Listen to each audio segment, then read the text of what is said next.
वैष्णव जन तो तेन कहिए जे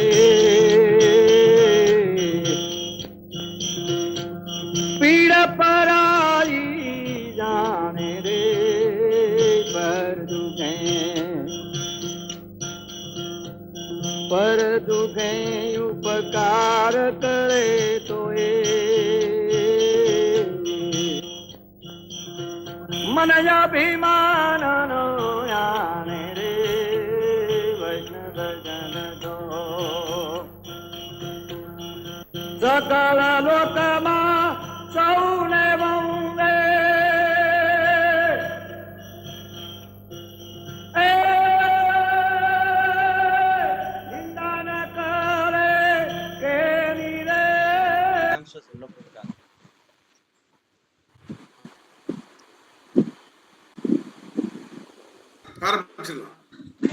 அனைவருக்கும் இனிய மாலை வணக்கங்கள்.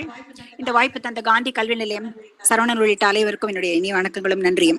இப்ப நம்ம செப்டம்பர் மாசத்துல இருக்கோம். அடுத்தது அக்டோபர் மாசம் வந்தா எனக்கு காந்தி மாசம்னு தோணும். நமக்கு படிக்கும்போது பள்ளியில லீவ் விட்டுருவாங்க. அதுக்கப்புறம் பேச்சு போட்டி, எழுத்து போட்டி எல்லாம் நடக்கும். காந்தியை பத்தி நமக்கு பல வகையிலையும் சிறு வயதிலேயே அறிமுகங்கள்லாம் நடக்கும். அப்ப எல்லா குழந்தைங்களுக்கு எவ்வளவு புரிஞ்சதோ இல்லையோ, ஆனா அவங்களுக்கு அறிமுகம் பண்ணணுங்கிறதுல எல்லா பள்ளிகள், கல்லூரிகள் எல்லாருமே பெரிய பொறுப்பு எடுத்துட்டு இருந்திருக்காங்க அப்படின்னு இப்ப தோணுது. இப்ப சின்ன வயசுல நமக்கு முதல்ல அறிமுகமான கவிதைன்னு சொன்னா வாழ்க நீயம்மான் இந்த வையத்து நாட்டில் எல்லாம் அந்த கவிதை. அது அப்ப கேட்டதுனால எனக்கு இன்ன வரைக்கும் அந்த கவிதை மறக்காம நினைவுல இருக்கு. எல்லா எழுத்தாளர்களுக்குமே அவரை தேட தேட காந்தி ஒரு கருத்து சுரங்கமா தான் இருக்காரு. அவருடைய கொள்கைகள், அவருடைய கிராமப்புற பொருளாதாரம், மத நல்லிணக்கம், அகிம்சை, உப்பு, அது மாதிரி எத்தனையோ கொள்கைகள், அவருடைய கொள்கைகளை எழுத்தாளர்களை ஈர்த்துட்டு இருக்கு. கட்டுரையாளர்கள் எழுதுறாங்க, எல்லாருமே எழுதுறாங்க, அவரை விமர்சிப்பவர்கள் கூட எழுதுறாங்க. காந்தி பகத்சிங்கை காப்பாத்தல, அப்புறம் காந்தியை தன்னுடைய மகன்களோட உறவை பேணல, அது மாதிரி எல்லாம் நிறைய விஷயங்கள் இருக்கு. அவரை பத்தி தொடறதுக்கு, பேசுறதுக்கு, எழுதுறதுக்கு எவ்வளவு விஷயங்கள். நான் கூட இங்க தேய்புரி பழங்கைங்கிற கலைச்செல்வியோட நாவலை பத்தி பேசினேன். அது காந்திக்கும் ஹரிலாலுக்குமான ஒரு சிக்கலை பத்தி பேசும். இப்ப இந்த நாம பேச போற இந்த மண்ணில் தெரியுது வானம்ங்கிற புத்தகம் நாவல் வகையை சார்ந்தது. அது இதுதான் அந்த புத்தகம், நாவல் வகையை சார்ந்தது. அந்த புத்தகத்துல அவருடைய நம்ம எழுத்தாளர் சிதம்பர சுப்பிரமணியம். இந்த நாவல் எப்படி வளர்ந்தது தமிழ்ல அப்படிங்கறத ஒரு கட்டுரை தேடி போகும்போது அந்த சொல்றாங்க, இந்த முதல் 5 நாவல்கள் தமிழ்நாட்டுல முதல் 5 தமிழ் நாவல்கள்ல பிரதாப் முதலியார் சரித்திரம், கமலாம்பாள் சரித்திரம் அதெல்லாம் இருக்கு இல்லையா, அந்த 5 நாவல்கள்ல ஒவ்வொரு நாவலும் அந்தந்த காலத்துக்கான பரிமாணம் அந்த நாவல் எப்படி இருக்கணும் அப்படின்றத கிராமர் செட் ஆகும்போது காந்தி யுகம் ஆரம்பிச்சிடுது. காந்தி யுகம் ஆரம்பிக்கும் போது இந்த நாவலோட வடிவா முழுமை வந்துருது. அப்போ காந்தி என்ன ஃபீல் பண்றாரு அப்படின்னு சொன்னா, அந்த தமிழ் நாவல்கள் எல்லாத்துலயுமே காந்தியோட தாக்கங்கள் அந்த காலத்துல இருந்தே இருந்துட்டு வந்துட்டு இருக்கு அப்படின்னு சொல்லி அந்த தமிழ்நாட்டன் சொல்றாரு. அதுக்கப்புறம் அவர் ஒரு சுவையான தகவலை கொடுக்கிறாரு. என்ன அப்படின்னு சொன்னா, நம்ம நாவல்கள் இந்திய மொழிகள்ல நாவல்கள் வளர்ந்து வர காலத்துல காந்திக்கு காந்தியோட தர்ம யுத்தம் தொடங்கிடுது. காந்தி எழுத்து மனுஷனை எப்படி ஈர்க்கும், எப்படி மாற்றும் அப்படிங்கறத பெரிய நம்பிக்கை வச்சிருந்தாரு அப்படின்னு சொல்றாரு. அவர் காந்தியை எழுதுறதுக்கு சளைக்காதவர் இல்லையா, அது மாதிரி அவர் பிற்காலத்துல காந்தியத்தை புரிஞ்சுக்கணும் அப்படின்னு சொல்லி அவர் காந்தி கிட்ட கேக்குறாங்க, எப்படி நாங்க உங்களோட காந்தியத்தை புரிஞ்சுக்கிறது, எப்படி பின்பற்றுறது அப்படின்னு கேட்கும்போது காந்தி ஒரு நாவலை பரிந்துரை பண்ணாரு அப்படின்றாரு. அந்த தகவல் எனக்கு புதுசா இருந்தது. 1887 குஜராத்தில ஒரு நாவல் வந்திருக்கு. அந்த நாவல் கோவர்தன் ராம் மாதவராம் திரிபாதிங்கிறவர் எழுதியிருக்காரு. அந்த நாவலோட பேர் சரஸ்வதி சந்திரன். அந்த நாவலை காந்தியே சிபாரிசு பண்றாரு அப்படின்ற ஒரு தகவலை அவர் சேலம் தமிழ்நாடன் பதிவு பண்ணியிருக்காரு. இப்போ சரி, நம்ம இப்ப பார்க்க போற நாவல் மண்ணில் தெரியுது வானம். இந்த நாவல் எப்படின்னா, சரவணன் என்கிட்ட பேசணும் அப்படின்னு சொல்லும்போது என்கிட்ட புஸ்தகம் இல்ல. அப்போ நான் வழக்கம் போல கூகுள்ல தேடி போனேன். அப்போ 2 பேர் வந்துச்சு, பாலகுமாரன் ஒரு பேர் வந்துச்சு, அப்புறம் நான் சிதம்பர சுப்பிரமணியன் வந்துச்சு. அப்புறம் நான் சரவணன்ட்ட கன்ஃபார்ம் பண்ணிட்டேன். இப்ப இந்த சிதம்பர சுப்பிரமணியன் யாரு, நான் அது வரைக்கும் அவரோட எழுத்துக்களை படிச்சது இல்ல. அப்ப அவர் யாரு அப்படின்னு தேடி போகும்போது 1912 நவம்பர் மாசம் 30ஆம் தேதி காரைக்குடியில பிறந்தாருன்னு ஒரு தகவல் வருது. அப்புறம் நம்ம சரவணன் கூட அறிமுகத்துல போட்டிருந்தாரு, இப்ப இருக்கிற சிவகங்கை மாவட்டத்துல மழவராய நேந்தல்ல அவர் பிறந்தாருன்னு. ஒரு 2 தகவல் இருக்கு, அவர் இங்க பிறந்தாரு அங்க பிறந்தாருன்னு. ஆனா அவரோட பிறந்த தேதியில எந்த குழப்பமும் இல்லை, அப்படியே இருக்கு. இருக்கட்டுமே, ஒரு நல்ல மனிதர். அவர் எங்க பிறந்திருந்தாலும் நம்ம தமிழ் நாவல் உலகுக்கு அவருடைய கொடை பெரிய விஷயமா இருக்கு இல்லையா. அப்புறம் என்ன பண்ணா, அவரை இந்த புத்தகத்தை வந்து அவர் காந்திய தாக்கத்தோட தான் எழுதியிருக்காரு. இந்த புத்தகம் எழுதுறதுல அவர் முன்னாடியே இந்த புத்தகத்தோட கரு எனக்கு ரொம்ப நாளா இருந்தது, ஆனா நான் வந்து இத காந்தியோட 100ஆண்டு அந்த காலத்துலதான் நான் எழுதி முடிச்சேன் அப்படின்னு சொல்றாரு. 1969 காலகட்டத்துல அவர் இந்த நாவலை எழுதியிருக்காரு. அப்புறம் வந்து இப்போ அவரை சிதம்பர சுப்பிரமணியத்தை பத்தி சொல்லணும் அப்படின்னு சொன்னா, அவர் வந்து காரைக்குடியில புதுக்கோட்டையிலையும் படிச்சிருந்தா கூட சிஏ அட்டம் பண்ணிருக்காரு. ஆனா அவருக்கு அந்த பரீட்சைகள்லாம் எழுதி முடிக்கிறதுக்குள்ள அவருக்கு இங்க சென்னையில வேலை கிடைச்சிடுது. விஜயவாகினி ஸ்டுடியோல வேலை கிடைச்ச உடனே அதே நிர்வாக பிரிவுலையும் அக்கௌண்ட்ஸ் பிரிவுலையும் வேலை பார்க்கிறாரு. அவருக்கு வந்து சமஸ்கிருதத்திலையும் சாஸ்திரிய சங்கீதத்திலையும் நல்ல தேர்ச்சி இருந்திருக்கு. மொழி புலமை நிறைய இருந்திருக்கு. இங்க பழைய காலத்து மெட்ராஸ் இங்க வந்ததுக்கு அப்புறமா அவர் வந்து எழுத்து கொஞ்சம் எழுத ஆரம்பிச்சிருக்காரு. பத்திரிகைகள்ல எழுத ஆரம்பிச்சிருக்காரு, கதை நாவல்கள் எழுத ஆரம்பிச்சிருக்காரு. அவருடைய மனைவி கமலா, மகன் சுந்தரம். அவருக்கு வந்து வாழ்க்கை 65 வருடங்கள் தான் அருளி இருக்கிறது. ஆனா அவருடைய மனைவி வந்து அவங்களுடைய 2013 வரைக்கும் தன்னோட 98வது வயசு வரைக்கும் இருந்திருக்கிறாங்க. அப்படி அவருடைய 12ல பிறந்திருக்காரு. அவருடைய 28வது வயசுலயே அவர் முதல் சிறுகதை தொகுதி எழுதி வெளியிட்டாரு. அந்த சிறுகதை வந்து சக்கரவாகம்ங்கிற கதை. இப்போ இந்த புத்தகத்தை படிக்கணும், இது வரைக்கும் இந்த சிதம்பர சுப்பிரமணியத்தோட எழுத்துக்களை படிச்சது இல்லை அப்படிங்கறதுனால அவருடைய எல்லா புத்தகத்தையும் வாங்கி படிச்சிடலாம் அப்படின்னு சொல்லி முடிவு பண்ணி கொஞ்சம் மெதுவா வாங்கி அவருடைய புத்தகத்தை படிச்சுட்டேன். இதயமணி, இதயநாதம், நாகமணி, மண்ணில் தெரியுது வானம், அப்புறம் சிறுகதை தொகுதி, சூரியகாந்தி, சக்கரவாகம் நிறைய எழுதியிருக்காரு. அவர் வந்து ஒரு 60 சிறுகதை எழுதினாரு அப்படின்னு பதிவு இருக்கு. ஆனா நிறைய கதைகள் கிடைக்கல. அந்த காலத்துல மணிக்கொடியில் எழுத ஆரம்பிச்சவரு. மணிக்கொடிக்கு அப்புறம் மணிக்கொடிய மட்டும் இல்லாம சந்திரோதயம், தினமணியோட வருஷாந்திர மலர், கிராம ஊழியன், பொங்கல் மலர், அப்புறம் ஹனுமான், சரஸ்வதி, அந்த காலத்துல இருந்த என்னென்ன பத்திரிகைகள் உண்டு அத்தனையிலும் எழுதியிருக்காரு அவரு. அப்போ வந்து அவரை பத்தி எல்லாரும் எப்படி எனக்கு தான் தெரியல, தமிழ் சிறுகதை உலகிலேயோ நாவல் உலகிலேயோ அவருடைய பேர் எவ்வளவு பேர் வந்து இது பண்ணிருக்காங்க அப்படின்றதுக்காக அவருடைய அறிமுகத்துக்காக போனேன். அப்ப வந்து மாலன் இருக்காரு, அவர் சொல்றாரு, சிதம்பர சுப்பிரமணியத்தோட மனிதர்கள் வந்து அற்பமானவர்கள், அதே சமயம் அற்புதமானவர்கள். மனிதனு கூட அவநம்பிக்கை, பயம், சந்தேகம், துயரம் ஆகிய உணர்ச்சிகளால வதைப்படுபவர்கள். ஆனால் ஒரு அபாரமான கணத்தில் சற்றென்று ஒளியுடன் பிரகாசிக்க கூடியவர்கள் அப்படிங்கிறாரு. ஒரு சந்தர்ப்பம் மனுஷனை இப்படி அசுரனாகவும் தேவனாகவும் மாற்றுறது அப்படிங்கிறத வாசகனுக்கு ஏற்கக்கூடிய வகையில சொல்லக்கூடியவர் சிதம்பர சுப்பிரமணியன். அந்த விஷயத்துல அவர் வந்து வெற்றி கண்டுட்டாரு அப்படின்னு சொல்றாரு. அவர் வந்து மணிக்கொடி எழுத்தாளர்கள் வரிசையில கடைசியா வந்து சேர்ந்தவர் அப்படின்ற ஒரு குறிப்பையும் சொல்றாரு. 1957 வாக்குலயே நான் பார்த்து சாரதி இருக்காரு, அவர் சொல்றாரு, கோயில்கள்ல தீபாராதனை பார்க்கும் போதும் விடிய காலை பூக்கிறத பார்க்கும் போதும் ஏற்படுற உணர்ச்சி வந்து, ஒரு நதியில பிரவாகத்தை பார்க்கும் போது ஏற்படுற உணர்ச்சி வந்து நமக்கு சிதம்பர சுப்பிரமணியத்தோட எழுத்த படிக்கும் போது கிடைக்கும் அப்படின்னு சொல்றாரு. அதே போல சாரு நிவேதிதா இருக்காரு இல்லையா, இப்போ வந்து இந்த புத்தகம் வந்து அவருடைய புத்தகங்களை, இந்த மண்ணில் தெரியுது வானம் புத்தகத்தை முதல்ல 69ல வாசகர் வட்டம் தான் வெளியிடுறாங்க. அதுக்கப்புறம் கொஞ்ச காலத்துக்கு மறுபதிப்பு வந்த மாதிரி தெரியல. அதுக்கப்புறம் நச்சினை, பனுவல் அது மாதிரி அவங்க எல்லாம் வெளியிட்டு இருக்காங்க. இப்ப என்கிட்ட இருக்கிற புத்தகம் வந்து 0 டிகிரி பப்ளிஷிங், சாரு நிவேதிதாவோட அந்த பப்ளிஷ் புக் தான் நான் இப்ப உங்ககிட்ட அதை எடுத்துட்டு வரேன். அவர் வந்து சாரு நிவேதிதா ஒரு கட்டுரையில எழுதுறாரு, முதல்ல வந்து இந்த சிதம்பர சுப்பிரமணியத்தை பத்தி ஒரு கட்டுரை எழுதணும் அப்படின்னு ஒரு இது வந்த போது, அவசியம் வந்த போது அவர் அந்த புத்தகத்துல அவருடைய புத்தகம் தேடி போறாரு. இதயநாதம் முதல்ல கிடைச்சிடுது, அதை படிச்சிடுறாரு. அதுக்கப்புறம் அப்படியே மனசுக்குள்ள இது பொங்கிடுது அவருக்கு. இப்படி ஒரு எழுத்தை நம்ம இவ்வளவு நாள் படிக்காம போனோமே அப்படின்னு சொல்லிட்டு. இதுக்கு நடுவில் ஒரு சுவையான செய்தியும் சொல்றாரு. சிதம்பர சுப்பிரமணியத்தோட பையன் சுந்தரம் சொன்னோம் இல்லையா, அவர் வந்து சாரு நிவேதிதாவோட ஒரு வாக்கிங் ஃப்ரெண்டா. அப்படி நடக்கும்போது காலையில பாப்பாங்களாம். அப்போ அவர் எங்க அப்பா எழுதுவாரு அப்படின்ற ஸ்டோரி. அதுக்கப்புறம் அவரால் அதை பத்தி பேச்சு போகல, அதனால அதை பத்தி அதிகம் தெரிஞ்சுக்க முடியல போல இருக்கு. அதுக்கப்புறம் இவருடைய இந்த தேடல், இந்த கட்டுரைக்காக எழுதணும் அப்படிங்கிற தேடல் வந்த உடனே அவருக்கு வந்து கேட்டிருக்காரு, இந்த மத்த புத்தகங்கள்லாம் கிடைக்கலன்னு சொல்லிட்டு சுந்தரம் கிட்ட வேற ஏதானும் ஒரு பிரதி உங்ககிட்ட இருக்கா அப்படின்னு கேட்டிருக்காரு. அப்ப வந்து இந்த மண்ணில் தெரியுது வானத்தை வந்து அப்படியே பேப்பரா கொண்டு வந்து கொடுத்தாராம் அப்படின்னு சொல்ற. தாளா இருந்தது அது மறுபதிப்பு எல்லாம் பண்ணணும் அப்படின்னு. எனக்கு எப்படி இந்த எழுத்தை இவ்வளவு நாளா கண்டுக்காம விட்டோம் அப்படின்னு சொல்லிட்டு நான் அதை திருப்பி எல்லாத்தையும் வாங்கி பப்ளிஷ் பண்ண ஆரம்பிச்சேன் அப்படின்னு சொல்றாரு. அதுக்கப்புறம் சிதம்பர சுப்பிரமணியத்தோட எழுத்துக்கள் வந்து மொழியாக்கமும் பண்ணப்பட்டிருக்கு அப்படிங்கிறது ஒரு தகவல் இருக்கு. அதாவது காஸ்ட் ஹிஸ்டரின்னு சொல்றாரு, அவர் வந்து மொழிபெயர்ப்புக்காக மட்டுமே அவரோட தன்னுடைய வாழ்நாள்ல உழைச்சவர். அவர் வந்து சிதம்பர சுப்பிரமணியத்த நாவல்களை ஹிந்திலையும் ஆங்கிலத்திலையும் மொழிபெயர்த்திருக்காரு அப்படின்ற ஒரு தகவல் இருக்கு. NCSக்கு, அதாவது சிதம்பர சுப்பிரமணியத்துக்கு ரொம்ப பிடித்தமான விஷயங்கள் அப்படின்னு இருக்கு. அது என்னன்னா காந்தியம், சங்கீதம், அத்வைதம். அவருடைய குடும்பமே சங்கீத நல்ல பரிச்சயமான நல்ல பழக்கப்பட்ட குடும்பம். அதனால அவர் வந்து இந்த மண்ணில் இந்த வானம் புத்தகத்தை முழுக்க முழுக்க காந்தியத்துக்காகவே அர்ப்பணம் பண்ணியிருப்பாரு. காந்தியோட கொள்கைகள், அந்த கொள்கைகள் ஒரு மனிதனோட வாழ்க்கைக்கு எவ்வளவு தேவை, அந்த கொள்கைகள்லாம் அடாப்ட் பண்ணி ஃபாலோ பண்ற மனுஷன் எவ்வளவு நல்ல மனுஷனா இருக்க முடியும் அப்படின்றத சொல்றதுக்காகவே அவர் இந்த நாவல் எழுதின மாதிரி எனக்கு தோணுச்சு இந்த புத்தகத்தை பார்க்கும்போது. அப்புறம் அவர் அடுத்தது அவருக்கு ரொம்ப பிடித்தது வந்து சங்கீதம் இல்லையா, அதை வந்து முழுக்க முழுக்க அந்த இதயநாதத்துல சொல்லியிருப்பாரு. அதாவது இதயநாதம் வந்து 1952 வருது, இந்த மண்ணில் தெரியுது வானம் 1969 வருது. இந்த 2 நாவலுக்குமான இடைப்பட்ட காலம் ஒரு 17 வருஷ காலம்.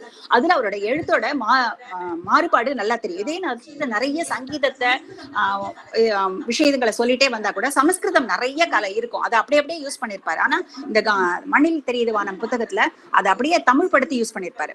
நல்ல மாற்றம் தெரியும் அவருடைய இதுல. அவருடைய சிறுகதை தொகுப்புகள் எல்லாம் வந்து எப்படி வந்தது அப்படின்னா, அவர் எழுதின காலம் வந்து அந்த காலம் இல்லையா, நம்ம ஒரு ஜெனரேஷன் முன்னாடின்னு வச்சுக்கலாமா. அப்போ வந்து ஒரு பழமைவாதியா அவர் இருந்தார் அப்படின்னா கூட வாழ்க்கையில என்னென்ன முக்கியமான நித்தியமான விஷயங்கள் இருந்தோ அது எல்லாத்தையும் பேசினாரு. அவருடைய சிறுகதையில எல்லாம் ஒரு வடிவ நேர்த்தி இருக்கும், அழகியல் பிரக்ஞை இருக்கும் அப்படின்னு தான் அவரை பத்தி விமர்சனம் பண்றவங்க எல்லாருமே சொல்றாங்க. அவருடைய சிறுகதைகள் எல்லாம் எப்படி முடியும் அப்படின்னு சொன்னா, ஒரு மனுஷனுக்குள்ள இருக்கிற மிருகம் அப்படியே அழிஞ்சு போய் ஒரு புதிய மனுஷன் அப்படியே உயிர் பெற்று வர மாதிரி தான் அவர் அந்த சிறுகதைகள் எல்லாம் எழுதுவாரு அப்படின்றார். எனக்கு அவருடைய சிறுகதைகளை ஒரு 2 சிறுகதையை ரொம்ப குறிப்பிட்டு சொல்லணும் இருக்கு. கொல்லைப்புறத்து கோழின்னு ஒரு கதை, அப்புறம் சசாங்கனின் ஆவின்னு ஒரு கதை. 2 கதையும் வந்து எனக்கு ரொம்ப பிடிச்சது. கொல்லைப்புறத்து கோழி அப்படின்னா ஒரு யதார்த்தம் நகைச்சுவை சார்ந்த கதை, நல்லா இருந்துச்சு, அருமையா இருந்துச்சு, படிக்க வேண்டிய கதைன்னு வச்சுக்கலாம். அப்புறம் வந்து இதயநாதம்ங்கிற கதையை பத்தி இப்ப எல்லாருமே அடிக்கடி பேசுறாங்களே. இதனால 1944 ஒரு ஊர்வசின்னு ஒரு நாடகத்தை கூட ட்ரை பண்ணியிருக்காரு. எதுக்கு நான் இவ்வளவு சொல்றேன்னா, சுதந்திர சுப்பிரமணியத்தோட எழுத்து உலகம் எப்படி எல்லாம் பரிணாமமாயிருக்கு அப்படின்றதுக்காக நான் சொல்லிட்டே வரேன். இதயநாதம் சொல்லுவோம் இல்லையா, அந்த இதயநாதம்ங்கிற கதை 1952 வந்திருக்கு. அந்த கதையில வந்து ஒரு சங்கீதத்தை பத்தி முழுசா போக்கஸே சங்கீதம் தான். அந்த கதையில ஒரு சின்ன பையன், அந்த பையனுக்கு வந்து ஒரு 10 வயசு இருக்கும். அந்த அபாரமான சங்கீத ஆசை அவனுக்கு. அந்த பையனோட அப்பாவும் சங்கீத வித்வானா இருந்திருப்பாரு. ஆனா அவருக்கு வந்து இந்த சமூகத்துல ஒரு சில கெட்ட பழக்கங்கள் வரையறுத்திருப்பாங்க இல்லையா, அந்த கெட்ட பழக்கங்கள் இருக்கும். அதனால அவன் குடும்பத்துல ஒரு நிம்மதி இல்லாத சூழல் இருக்கும்.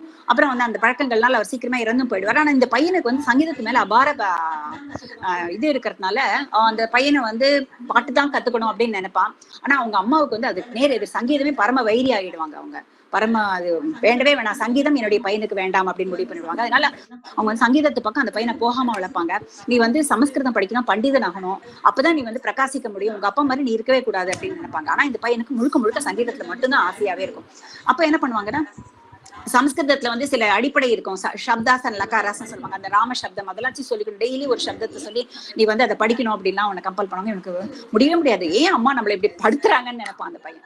அப்படி ஒரு இதுல ஒரு நேரத்துல என்ன பண்ணுவான், இந்த இது தாங்க முடியாம தன்னால அம்மாவையும் சரி கட்ட முடியல, தன்னுடைய சங்கீத ஞானத்தையும் வளர்த்துக்க முடியலன்னு சொல்லிட்டு வீட்டை விட்டு வெளியே போயிடுவான். வீட்டை விட்டு வெளியே போய் அலைஞ்சு அந்த சில பேர் ஒரு நல்ல உள்ளம் மூலமா அவர் வந்து ஒரு வீட்டுக்கு போவான். அந்த வீட்டுல வந்து அவனை கூட்டிட்டு போற ஒரு வீட்டுல ஒரு விசேஷம் நடக்கும். அப்ப நாதஸ்வர வித்வான் வருவாங்க. அதுல வந்து இவன் அந்த நாதஸ்வர வித்வானுடைய எடுபடி வேலைக்கு தான் முதல்ல போவான்.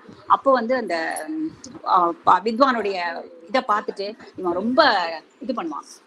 அப்ப வந்து அவர் கேட்பாரு, என்னப்பா நீ இவ்வளவு இன்ட்ரெஸ்டா கேக்குறியே, நீ எப்படி யாரு என்ன அப்படின்னு கேட்பாரு. உனக்கு பாட தெரியுமா? ஏதோ கொஞ்சம் தெரியும்ண்ணா அப்படின்னு சொல்லுவான். பாடுவான். அதை பார்த்துட்டு அந்த பெரியவருக்கு ரொம்ப ஆச்சரியமாயிடும், இவ்வளவு வித்வத் உள்ள பையன் எப்படி நீ வந்து எப்படி இருக்க, நீ யார் வீட்டு பையன் எல்லாம் கேட்பாரு. எதுக்கு நான் சொல்றேன் அப்படின்னு சொன்னா, ஒரு சாதாரண மனிதனை, அவர் மாலன் சொன்னார் இல்லையா, ஒரு சாதாரண மனிதனை எப்படி ஒரு கதையில கொண்டு வந்து ஒரு அற்புதமான மனிதனா சித்தரிக்கிறாரு அப்படின்றதுக்காக தான் நான் இந்த இதை கொண்டு போறேன் உங்களுக்கு. அவ்வளவு அருமையா அந்த கதைய கொண்டு போயிருப்பாரு அந்த மனுஷன். அந்த சின்ன பையன் சங்கீதம் கத்துக்கிட்டு எவ்வளவு நேர்மையாவும் அறத்தோடையும் எப்படி வாழ்வான் அப்படின்றத அந்த கதை சொல்லும். ரொம்ப அருமையான கதை. அதை சாருணி வேதா சொல்லுவார், கடவுளையே கண்டேன்றாரு. உண்மைதான். அந்த கதையை வந்து படிச்சவங்க எல்லாருக்குமே அவ்வளோ ஒரு இன்ஸ்பிரேஷனா இருக்கும். அதுக்கப்புறம் அவர் 59 நாகமணி எழுதுறாரு, அது சிலப்பதிகாரத்தோட பாதிப்புல எழுதினேன் அப்படின்னு சொல்லியிருக்காரு. அப்புறம் 69 இந்த கதை மண்ணில் தெரியுது வானம் எழுதியிருக்காரு. அந்த கதையை வந்து அவர் எப்படி சமர்ப்பணம் பண்றாரு அப்படின்னு சொன்னா, காந்தியில பணம் பதவி புகழ் ஒன்றையுமே எதிர்பார்க்காமல் தங்கள் உடல் பொருள் ஆவி மூன்றையும் தேசத்துக்கே அர்ப்பணித்த காந்தி யுக தேச பக்தர்களுக்கு தான் நான் இந்த கதையை அர்ப்பணம் பண்றேன் அப்படின்னு சொல்றாரு. இந்த கதை ஒரு முன்னுரையில ஒரு வார்த்தை சொல்லியிருப்பாரு சிதம்பர சுப்பிரமணியன். எப்படி சொல்றாருனாக்கா, நம்ம பக்தராய் பணிவார்கள் எல்லாருக்கும் அடியேன்னு சொல்லுவாங்க இல்லையா, அது மாதிரி மகாத்மா காந்தியோ தாகூர் சொன்னாரு. அது மாதிரி உன் பாத கமலங்கள் எங்கே ஏழைகள் தாழ்த்தப்பட்டவர்கள் தகுதியற்றவர்கள் இருக்கிறார்களோ அங்கேதான் இருக்கின்றன. நம்ம புராணத்துல வந்து யாரெல்லாம் வந்து நல்ல உள்ளங்களா இருக்காங்களோ அவங்களெல்லாம் நம்ம கடவுளா நம்ம வழிபடலையா. ஆனா இந்த காந்திங்கிற நாயனாரோ ஆழ்வாரோ தம்மை போலவே பிறரையும் உயர்த்தினார், அதனால அவர் மேல நமக்கு பக்தி ஏற்பட்டதுல ஆச்சரியம் இல்லையா அப்படிம்பாரு. அதே போல காந்தியோட நெறி வந்து வாழ்க்கையில கடைபிடிக்க வேண்டிய நெறி, அதை வாழ்ந்து காட்டி போறதுதான் அவருக்கு நம்ம எல்லாம் செய்யக்கூடிய அஞ்சலி அப்படின்னு சொல்லி அவர் வந்து முன்னுரையில சொல்றாரு. இவருக்கு ஏன் இந்த மாதிரி அவருக்கு மண்ணில் தெரியுது வானத்தை வந்து அவருக்கு ஒரு காந்திய தாக்கத்தோட எழுதணும் அப்படின்னு ஒரு வந்திருக்கு இல்லையா? அது எப்படி அப்படின்னு பார்க்கும்போது அவர் வந்து 1933-34 மெட்ராஸ்க்கு வந்துடுறாரு. இங்க வந்து அவர் இந்த ஒர்க் பண்ண ஆரம்பிச்சிட்டாரு. அப்ப சுதந்திர போராட்டம் உச்சத்துல இருந்த காலகட்டம். அவர் கலந்துக்கணும், சுதந்திர போராட்டத்துல கலந்துக்கணும்னு நினைக்கும்போது அவங்க அம்மா வந்து மறுத்துடுறாங்க. அதனால அவரால் கலந்துக்க முடியாம போயிடுது. அந்த ஏக்கம் ஒரு மனசுல இருந்திருக்கும் போல இருக்கு. அதனால அதை ஒரு கதையா எழுதி பார்த்துடலாம் அப்படின்னு சொல்லிட்டு இதை ஒரு புனைவும் நிஜமும் சார்ந்த ஒரு கதையா எழுதி பார்த்திருக்காரு. அதே போல அப்போ வந்து அவர் பத்திரிகையில எல்லாம் கொஞ்சம் கொஞ்சம் எழுத ஆரம்பிச்சிடறாரு. அப்போ ஒரு பத்திரிகை அலுவலகத்துக்கு போறாரு. அப்ப வேறாவா அங்க இருந்திருக்காரு, தெரியும் இல்லையா, ஃபேமஸ் வேறா அவங்க இருந்திருக்காரு. அவர் விட்ட அவங்க அந்த பத்திரிகை அலுவலகத்தில் இருக்கிறவங்க இவங்க அந்த நம்ம சிதம்பர சுப்பிரமணியத்தும் அவருடைய நண்பர்களும் போகும்போது இவங்க எல்லாம் இப்ப எழுத ஆரம்பிச்சிருக்காங்க அப்படின்னு சொல்லும்போது அவர் கேட்கிறாராம், இவங்களா இப்ப எழுத ஆரம்பிச்சிருக்காங்க, இவங்க எல்லாம் என்னத்தை எழுத போறாங்க அப்படிங்கிற ஒரு பார்வையோட, அப்பா உங்களுக்கு எல்லாம் வந்து நம்ம நாட்டுல காந்தின்னு ஒருத்தர் இருக்கா தெரியுமா, கதர்னு ஒரு மூவ்மெண்ட் இருக்கு நடக்குது தெரியுமா, அதெல்லாமா தெரிஞ்சுக்கோங்க, தெரிஞ்சுக்கலன்னா நீங்க எல்லாம் என்ன எழுத போறீங்க அப்படின்றாரு. இவங்களுக்கு எல்லாம் பயங்கரமா சுருக்குங்குது. நம்ம இப்படி இருக்கோமே, நமக்கு நிறைய தெரிஞ்சுக்க வேண்டியது இருக்கு. அதுக்கப்புறம் அவங்க வந்து காந்தியை தேடி போறாங்க, காந்தியை பத்தி நிறைய தெரிஞ்சுக்கிறாங்க. அப்புறமா அவரை அந்த கருவை மனசுலயே ஊற போட்டுதான் இந்த அவ்வளவு பல வருஷங்கள் கழிச்சு அவர் இதை எழுதுறாரு. இந்த கதைக்கு ஏன் இந்த மாதிரி மண்ணில் தெரியுது வானம்னு பேர் வச்சாரு அப்படின்னு தேடி போகும்போது பாரதியாரோட ஆத்மஜெயம் கவிதைகள்ல இந்த வரிகள் வருது. கண்ணில் தெரியும் பொருளினை கைகள் கவர்ந்திட மாட்டாதோ, அட மண்ணில் தெரியுது வானம் அது வசப்படலாகாது. இந்த வரிகள் வந்து எவ்வளவு ஒரு உத்வேகத்தை கொடுத்திருக்கு அவருக்கு அது எழுதுறதுக்கு அப்படின்ற. அப்புறம் இவர் இன்னொரு சொல்றாரு, நம்மளோட அந்த தரவுகள்லாம் நிஜமும் புனைவுமா இருந்தால் கூட சில தரவுகள் வேணும் இல்லையா ஒரு கவிதை எழுதுறதுக்கு, அதை வந்து கதை எழுதுறதுக்கு. அதை ஹானஸ்டா சொல்றாரு. முகுல்பாய் கலார்த்தியோட பாபும் பாபுங்கிறதும், மஷ்ரூவாலாவோட காந்தியும் மார்க்ஸுங்கிறதும், அப்புறம் குவென்டின் ரெனால்ட்ஸோட புத்தகங்கள்லாம் தான் எனக்கு இந்த கதை எழுதுறதுக்கு உதவித்து அப்படின்னு சொல்றாரு. இந்த புத்தகத்தோட காலகட்டம் அப்படின்னு வச்சுட்டு அவர் எங்க ஆரம்பிக்கிறாரு அப்படின்னு சொன்னா 1930 ஆரம்பிக்கிறாரு. காந்தி இருந்ததுக்கு அப்புறம் 1948-49 வாக்குல இந்த கதையை நிறைவு செய்யறாரு. அல்ல அந்த காலகட்டம் தான் இந்த கதையோட காலகட்டம்னு வச்சுக்கலாம். அப்போ வந்து இந்த கதையோட நாயகன் நடராஜ், அவர் வந்து பரீட்சைக்காக வெயிட் பண்றாரு, பரீட்சை ரிசல்ட்டுக்காக வெயிட் பண்றாரு. அவங்க அப்பா வந்து அருணாச்சல சாஸ்திரி, அவர் வந்து பிரிட்டிஷ் அரசாங்கத்துல ஒரு தலைமை குமாஸ்தாவா கலெக்டர் ஆபீஸ்ல வேலை பண்றாரு. அப்ப அவருடைய அந்த அப்பாவுடைய கனவு என்ன அப்படின்னு சொன்னா, இந்த பையனை ICS ஆக்கி பார்க்கணும். அந்த அப்பா படிச்ச காலத்துல அவரால் நல்லா படிக்க முடியாம இருந்திருக்கு. பிரிட்டிஷ்ல அந்த மிஷன் ஸ்கூல்ல படிக்கிறாரு. அவர் படிக்க முடியாம போன போது ஒரு பிரிட்டிஷ் இவர் வந்து இங்க வேலை பார்த்தவர், இவருடைய படிப்பு குடும்ப சூழல்லாம் பார்த்து இந்த பையனோட அப்பாவுக்கு அவர் வந்து படிக்க முடியாம போனா அவர் வந்து ஸ்காலர்ஷிப் எல்லாம் ஏற்பாடு பண்ணி படிக்க வச்சதுனால இவருக்கு வந்து ஆங்கிலேயர்கள் மேல ரொம்ப மதிப்பு மரியாதை ஒரு பக்தின்னு கூட சொல்லலாம். அதுக்கப்புறம் அவருக்கு வாழ்க்கையில அந்த மாதிரி அவங்களுடைய கலெக்டர் ஆபீஸ்லயே வேலை பார்க்கறது கிடைச்சதுனால அவருக்கு வந்து ஆங்கிலேயர்கள் அப்படின்னு சொன்னா ஒரு நல்ல பக்தியே இருக்கும். அதனால தன்னால கலெக்டர் ஆக முடியல, தன்னுடைய பையனை கலெக்டர் ஆக்கி பார்க்கணும் அப்படின்றது அவருடைய கனவாவே இருந்திருக்கு. அப்புறம் என்ன சொல்றாருன்னா, இவர் வந்து வீட்டுல இவர் கொஞ்சம் கொஞ்சமா சொல்றாரு, தனக்கு வந்து ICSல எல்லாம் விருப்பம் இல்லப்பா, நான் பண்ண முடியாது, நான் எழுதி படிச்சு கூட பாஸ் பண்ணிடுவேன், ஆனா கலெக்டரா வேலை பாக்குறதுங்கிறது சாதாரண விஷயம் இல்லப்பா, அதெல்லாம் இல்ல, நானே எத்தனை கலெக்டரை ட்ரெயின் பண்ணிருக்கேன் தெரியுமா, அதெல்லாம் முடியும், நீ படி அப்படிம்பாரு. இல்ல அப்படின்னால படிக்க முடியாது, வேலை பார்க்க முடியாது, அது எனக்கு திருப்தி தர வேலை இல்லப்பா அப்படின்னு. உனக்கு எது திருப்தி தரும் அப்படின்பாரு. வாழ்நாள் பூரா படிச்சுட்டே இருக்கணும்ப்பா அப்படின்னு. அது அந்த மாதிரி என்ன வேலை இருக்கு அப்படின்னு சொன்னா, காலேஜ் ப்ரொஃபஸரா போகலாம், இல்லைன்னா பத்திரிகை ஆசிரியரா போகலாம் அப்படிம்பாரு. இவருக்கு பத்திரிகை ஆசிரியர் கனவு அப்பவே இருந்திருக்கு போல இருக்கு. பத்திரிகை ஆசிரியரா போலாம் அப்படின்னு சொன்னா அவர் சொல்வாரு, இல்லப்பா அதெல்லாம் சரியில்லை, நீ ICS ஆயிட, உன் தலையில ICS தான் எழுதி இருக்கு அப்படின்னு அவங்க அப்பா தீர்மானமா சொல்லுவாரு. அப்புறம் இவரு இப்படியே சொல்லிட்டே இருந்தோடனே அவர் சொல்லுவாரு, ஏன்பா ராமாயணம் தெரியுமா உனக்கு? தெரியும்ப்பா. ராமாயணத்துல ராமன் என்ன பண்ணா, அப்பா சொல்ல கேட்டுட்டு காட்டுக்கு போலையா, அது மாதிரி நீ பித்ருவாக்கிய பரிபாலனத்துக்காக ICS படியா அப்படிம்பாரு. ஐயோ நம்மள ராமனோட கம்பேர் பண்றாரு, அப்பா என்ன பண்றது, சரி சரி படிக்கிறேன் அப்படிம்பாரு. சரி அப்பாவுக்கு ரொம்ப சந்தோஷமாயிடும், ஒரு நாளெல்லாம் பார்த்து நீ மெட்ராஸ் போய் தான் படிக்கணும், இங்க இருந்து படிக்க முடியாது, அதனால நீ ஊருக்கு கிளம்பு அப்படின்னு சொல்லுவார். எப்படி போகணும் அப்படின்னு சொன்னா, புதுக்கோட்டை போய் அங்கேருந்து தஞ்சாவூர் போனா, தஞ்சாவூர்ல இருந்து போட் மெயில மெட்ராஸ் வரணும், அதுதான் அவங்களோட பிளான். அப்படி போறதுக்கு இந்த பையன் மூட்டையெல்லாம் எடுத்துட்டு எல்லாம் பேக் பண்ணிட்டு கிளம்பிடுவாரு. கிளம்பினதுக்கு அப்புறமா அவங்களுக்கு என்ன ஆகும்னு சொன்னா, பஸ்ல போய் ஏறி உட்காருவாரு. அவருடைய பஸ் வந்து ஸ்டார்ட் பண்றதுக்கு முன்னாடி டிரைவர் சீட்டுக்கு பின்னால உட்காருவாராம். அப்போ அவர் சொல்லுவாராம், இது வந்து போலீஸ் பர்சனலுக்காக இந்த சீட்டை விட்டுருப்பா, நீ பின்னாடி போய் உட்காரு அப்படின்னு சொல்றாரு. இவருக்கு ரொம்ப கஷ்டமாயிடும், ஈகோ ஆயிடும், நான் காசு கொடுத்து போறேன், எப்படி நீ இப்படி சொல்லுவீங்க, நான் டிக்கெட் வாங்கி தானே வந்திருக்கேன் அப்படி சொல்ல. இல்லப்பா அதெல்லாம் இல்லை, நீ விட்டுரு அப்படின்னு முதல்ல சொல்லுவாங்க. இவருக்கும் டிரைவருக்கும் வாக்குவாதம் ஜாஸ்தியாயிடும். இவர் எழுந்திருக்க மாட்டேன் பாரு. கோ பேசஞ்சர்ஸ்க்கெல்லாம் கொஞ்சம் அநாயகம். சில பேர் இவன் பக்கம் பேசுவாங்க, சில பேர் வந்து டிரைவர் பக்கம் பேசுவாங்க. எல்லாருக்கும் அந்த பயணம் நல்லபடியா முடியணும் இல்லையா? அப்போ வந்து ஒரு மாதிரி தகராறாயிடும். டிரைவர் வண்டி எடுக்க மாட்டேன் பாரான். அப்போ வந்து இந்த டிக்கெட் செக்கிங் எல்லாம் வருவாங்க இல்லையா, அவர் சொல்லுவாரு என்ன பிரச்சனை அப்படின்னு. இந்த பையன் இந்த மாதிரி எழுந்திருக்க மாட்டேங்கிறான் அப்படின்னு சொன்னோன்னே அவங்க சொல்லுவாங்க, அந்த செக்கர் சொல்லுவாராம், இல்லப்பா நீ அடுத்த வண்டி ஒண்ணு இருக்கு, அதுல நான் உன்னை வந்து முதல் சீட்ல நீ விருப்பப்பட்ட சீட்ல உனக்கு வந்து ஏற்பாடு பண்ணித்தரேன், நீ கொஞ்சம் கீழே இறங்கி வா, இந்த வண்டி கிளம்பட்டும் அப்படின்னு சொன்னோன்னே இவர் இறங்கி வருவாராம். அதாவது தன்னுடைய ஈகோவுக்கும் பேசஞ்சர்ஸ்க்கும் பிரச்சனை இல்லாம ஒரு முடிவு வந்துருச்சு, நான் இறங்குறேன் அப்படின்னு சொல்லி இறங்கி வருவாராம். இறங்கி வந்ததுக்கு அப்புறமா வா அடுத்த வண்டிக்கு போலாம் அப்படின்னு சொல்லி, இல்ல எனக்கு மனசு சரியில்லை, நான் வீட்டுக்கு போறேன்னு சொல்லிட்டு வீட்டுக்கு வந்துடுவாரு. இதை அவர் எந்த இன்ஸ்பிரேஷன் எழுதியிருக்கேன்னு சொல்லியிருக்காரு அப்படின்னா, காந்திய சவுத் ஆப்பிரிக்கால கீழே தள்ளி விட்டாங்க இல்லையா, அதுக்கு இது எந்த விதத்திலையும் குறைஞ்சது இல்லை, அதே மாதிரி அராஜகம் தான் இதுவும் அப்படின்றாரு. உங்க அப்பா வந்து கேட்பாரு, ஏன்பா திரும்பி வந்துட்டேன், என்ன ஆச்சு அப்படின்னு கேட்பாரு. இல்லப்பா இது மாதிரி தகராறு ஆயிடுச்சு, நான் திரும்பி வந்துட்டேன்னு சொன்னேன். கொஞ்சம் கூட பிராக்டிக்கலா இருக்க மாட்டியா, இது என்ன பஸ்ல என்ன முதல் சீட்டு கடைசி சீட்டு எல்லாம் ஃபர்ஸ்ட் கிளாஸ் தேர்ட் கிளாஸ்னா இருக்கு, என்ன இப்படி பண்ணிட்டு நீ நிறைய சாதிக்க வேண்டியதுன்னா இவ்வளவு சின்ன சின்ன விஷயத்துக்கெல்லாம் நீங்க கோவப்படக்கூடாது அப்படின்னு சொல்லி திருப்பி ஊருக்கு போறதுக்கான நாளெல்லாம் பார்த்துட்டு எல்லாம் பண்ணலாம் அப்படின்னு சொல்லிட்டு நீ கண்டிப்பா போற அப்படின்பாரு. சரி அப்படின்பாரு இவரும். உடனே என்னாச்சு, இந்த பையனும் இப்ப அதுக்கு நடுவுல காங்கிரஸ் கூட்டம் நடக்கும். இந்த பையனுக்கு கொஞ்சம் காங்கிரஸ் கூட்டம் எல்லாம் போய் பார்க்கணும்னு ஆசையா இருக்கும். அப்ப வீட்டுக்கு பக்கத்துல ஒரு அப்பாவோட ஃப்ரெண்டு ஒருத்தர் இருப்பார், ராமலிங்கம் சொல்லிட்டு. அவர் வீட்டுக்கு வரும்போதெல்லாம் இந்த பையனோட சுதந்திர போராட்டம், காந்தி அதெல்லாம் பத்தி பேசுவாங்க. அதெல்லாம் பத்தி பேசும்போது அப்பாவுக்கு கொஞ்சம் இதெல்லாம் பிடிக்காது. ஏன்னா அவர் வந்து பிரிட்டிஷ் கவர்மெண்ட்ல வந்து வேலை பார்க்கறாரு இல்லையா, அதனால அவருக்கு பிடிக்காது. இருந்தா கூட பேசாம இருப்பாரு. இப்போ அந்த கூட்டத்துக்கு போறதுன்னு இந்த பையன் முடிவு பண்ணிடுவான். அப்பா கிட்ட சொல்லுவான், அப்பா வந்து எனக்கு வேஷ்டி வேணும் அப்படின்னு கேட்பான். அப்பா ரொம்ப சந்தோஷமாயிடும். ஐசிஎஸ் பார்த்து அந்த பையன் ட்ரெஸ் எல்லாம் வாங்கிக்கலாம் போல சொல்லிட்டு வாங்கிக்கப்பா அப்படின்பாரு. இவர் முதல்ல போய் கதர் வாங்கிட்டு வருவாரு. அவர் வந்து பின்னால தன்னுடைய வாழ்க்கையில, அந்த பையனுடைய வாழ்க்கையில காந்தி எப்படி இன்ஸ்பிரேஷன் ஆக போறாரு, காந்தியோட பிரின்சிபல்ஸ் எப்படி ஃபாலோ பண்ண போறாருங்கிறது முதல் அடையாளமா அந்த பையன் கதர் வாங்குறாருன்னு சொல்லிட்டு இந்த கதையில ஆரம்பிப்பாரு. அதுக்கப்புறம் என்ன ஆகும், அந்த கூட்டம் என்ன, எதை பத்தின கூட்டம் அப்படின்னு சொன்னா, அந்நிய துணி பகிஷ்கரிப்பு பத்தின கூட்டம். அந்நிய துணியை வாங்கக்கூடாது அப்படின்னு மக்களுக்கு எல்லாம் சொல்றதுக்கான கூட்டம். அப்ப வேடிக்கை பார்க்க தான் முதல்ல போவாரு. அப்ப போலீஸ் அடி நடக்கும், இவர் மேலேயும் அடி விடும். அப்ப சத்தியாகிரக ஆஸ்பத்திரின்னு இருக்கும் இல்லையா, அங்க கொண்டு போய் இந்த பையனை போட்டு ட்ரீட்மெண்ட் பண்ணுவாங்க. தகவல் அப்பா அம்மா வந்து பார்ப்பாங்க.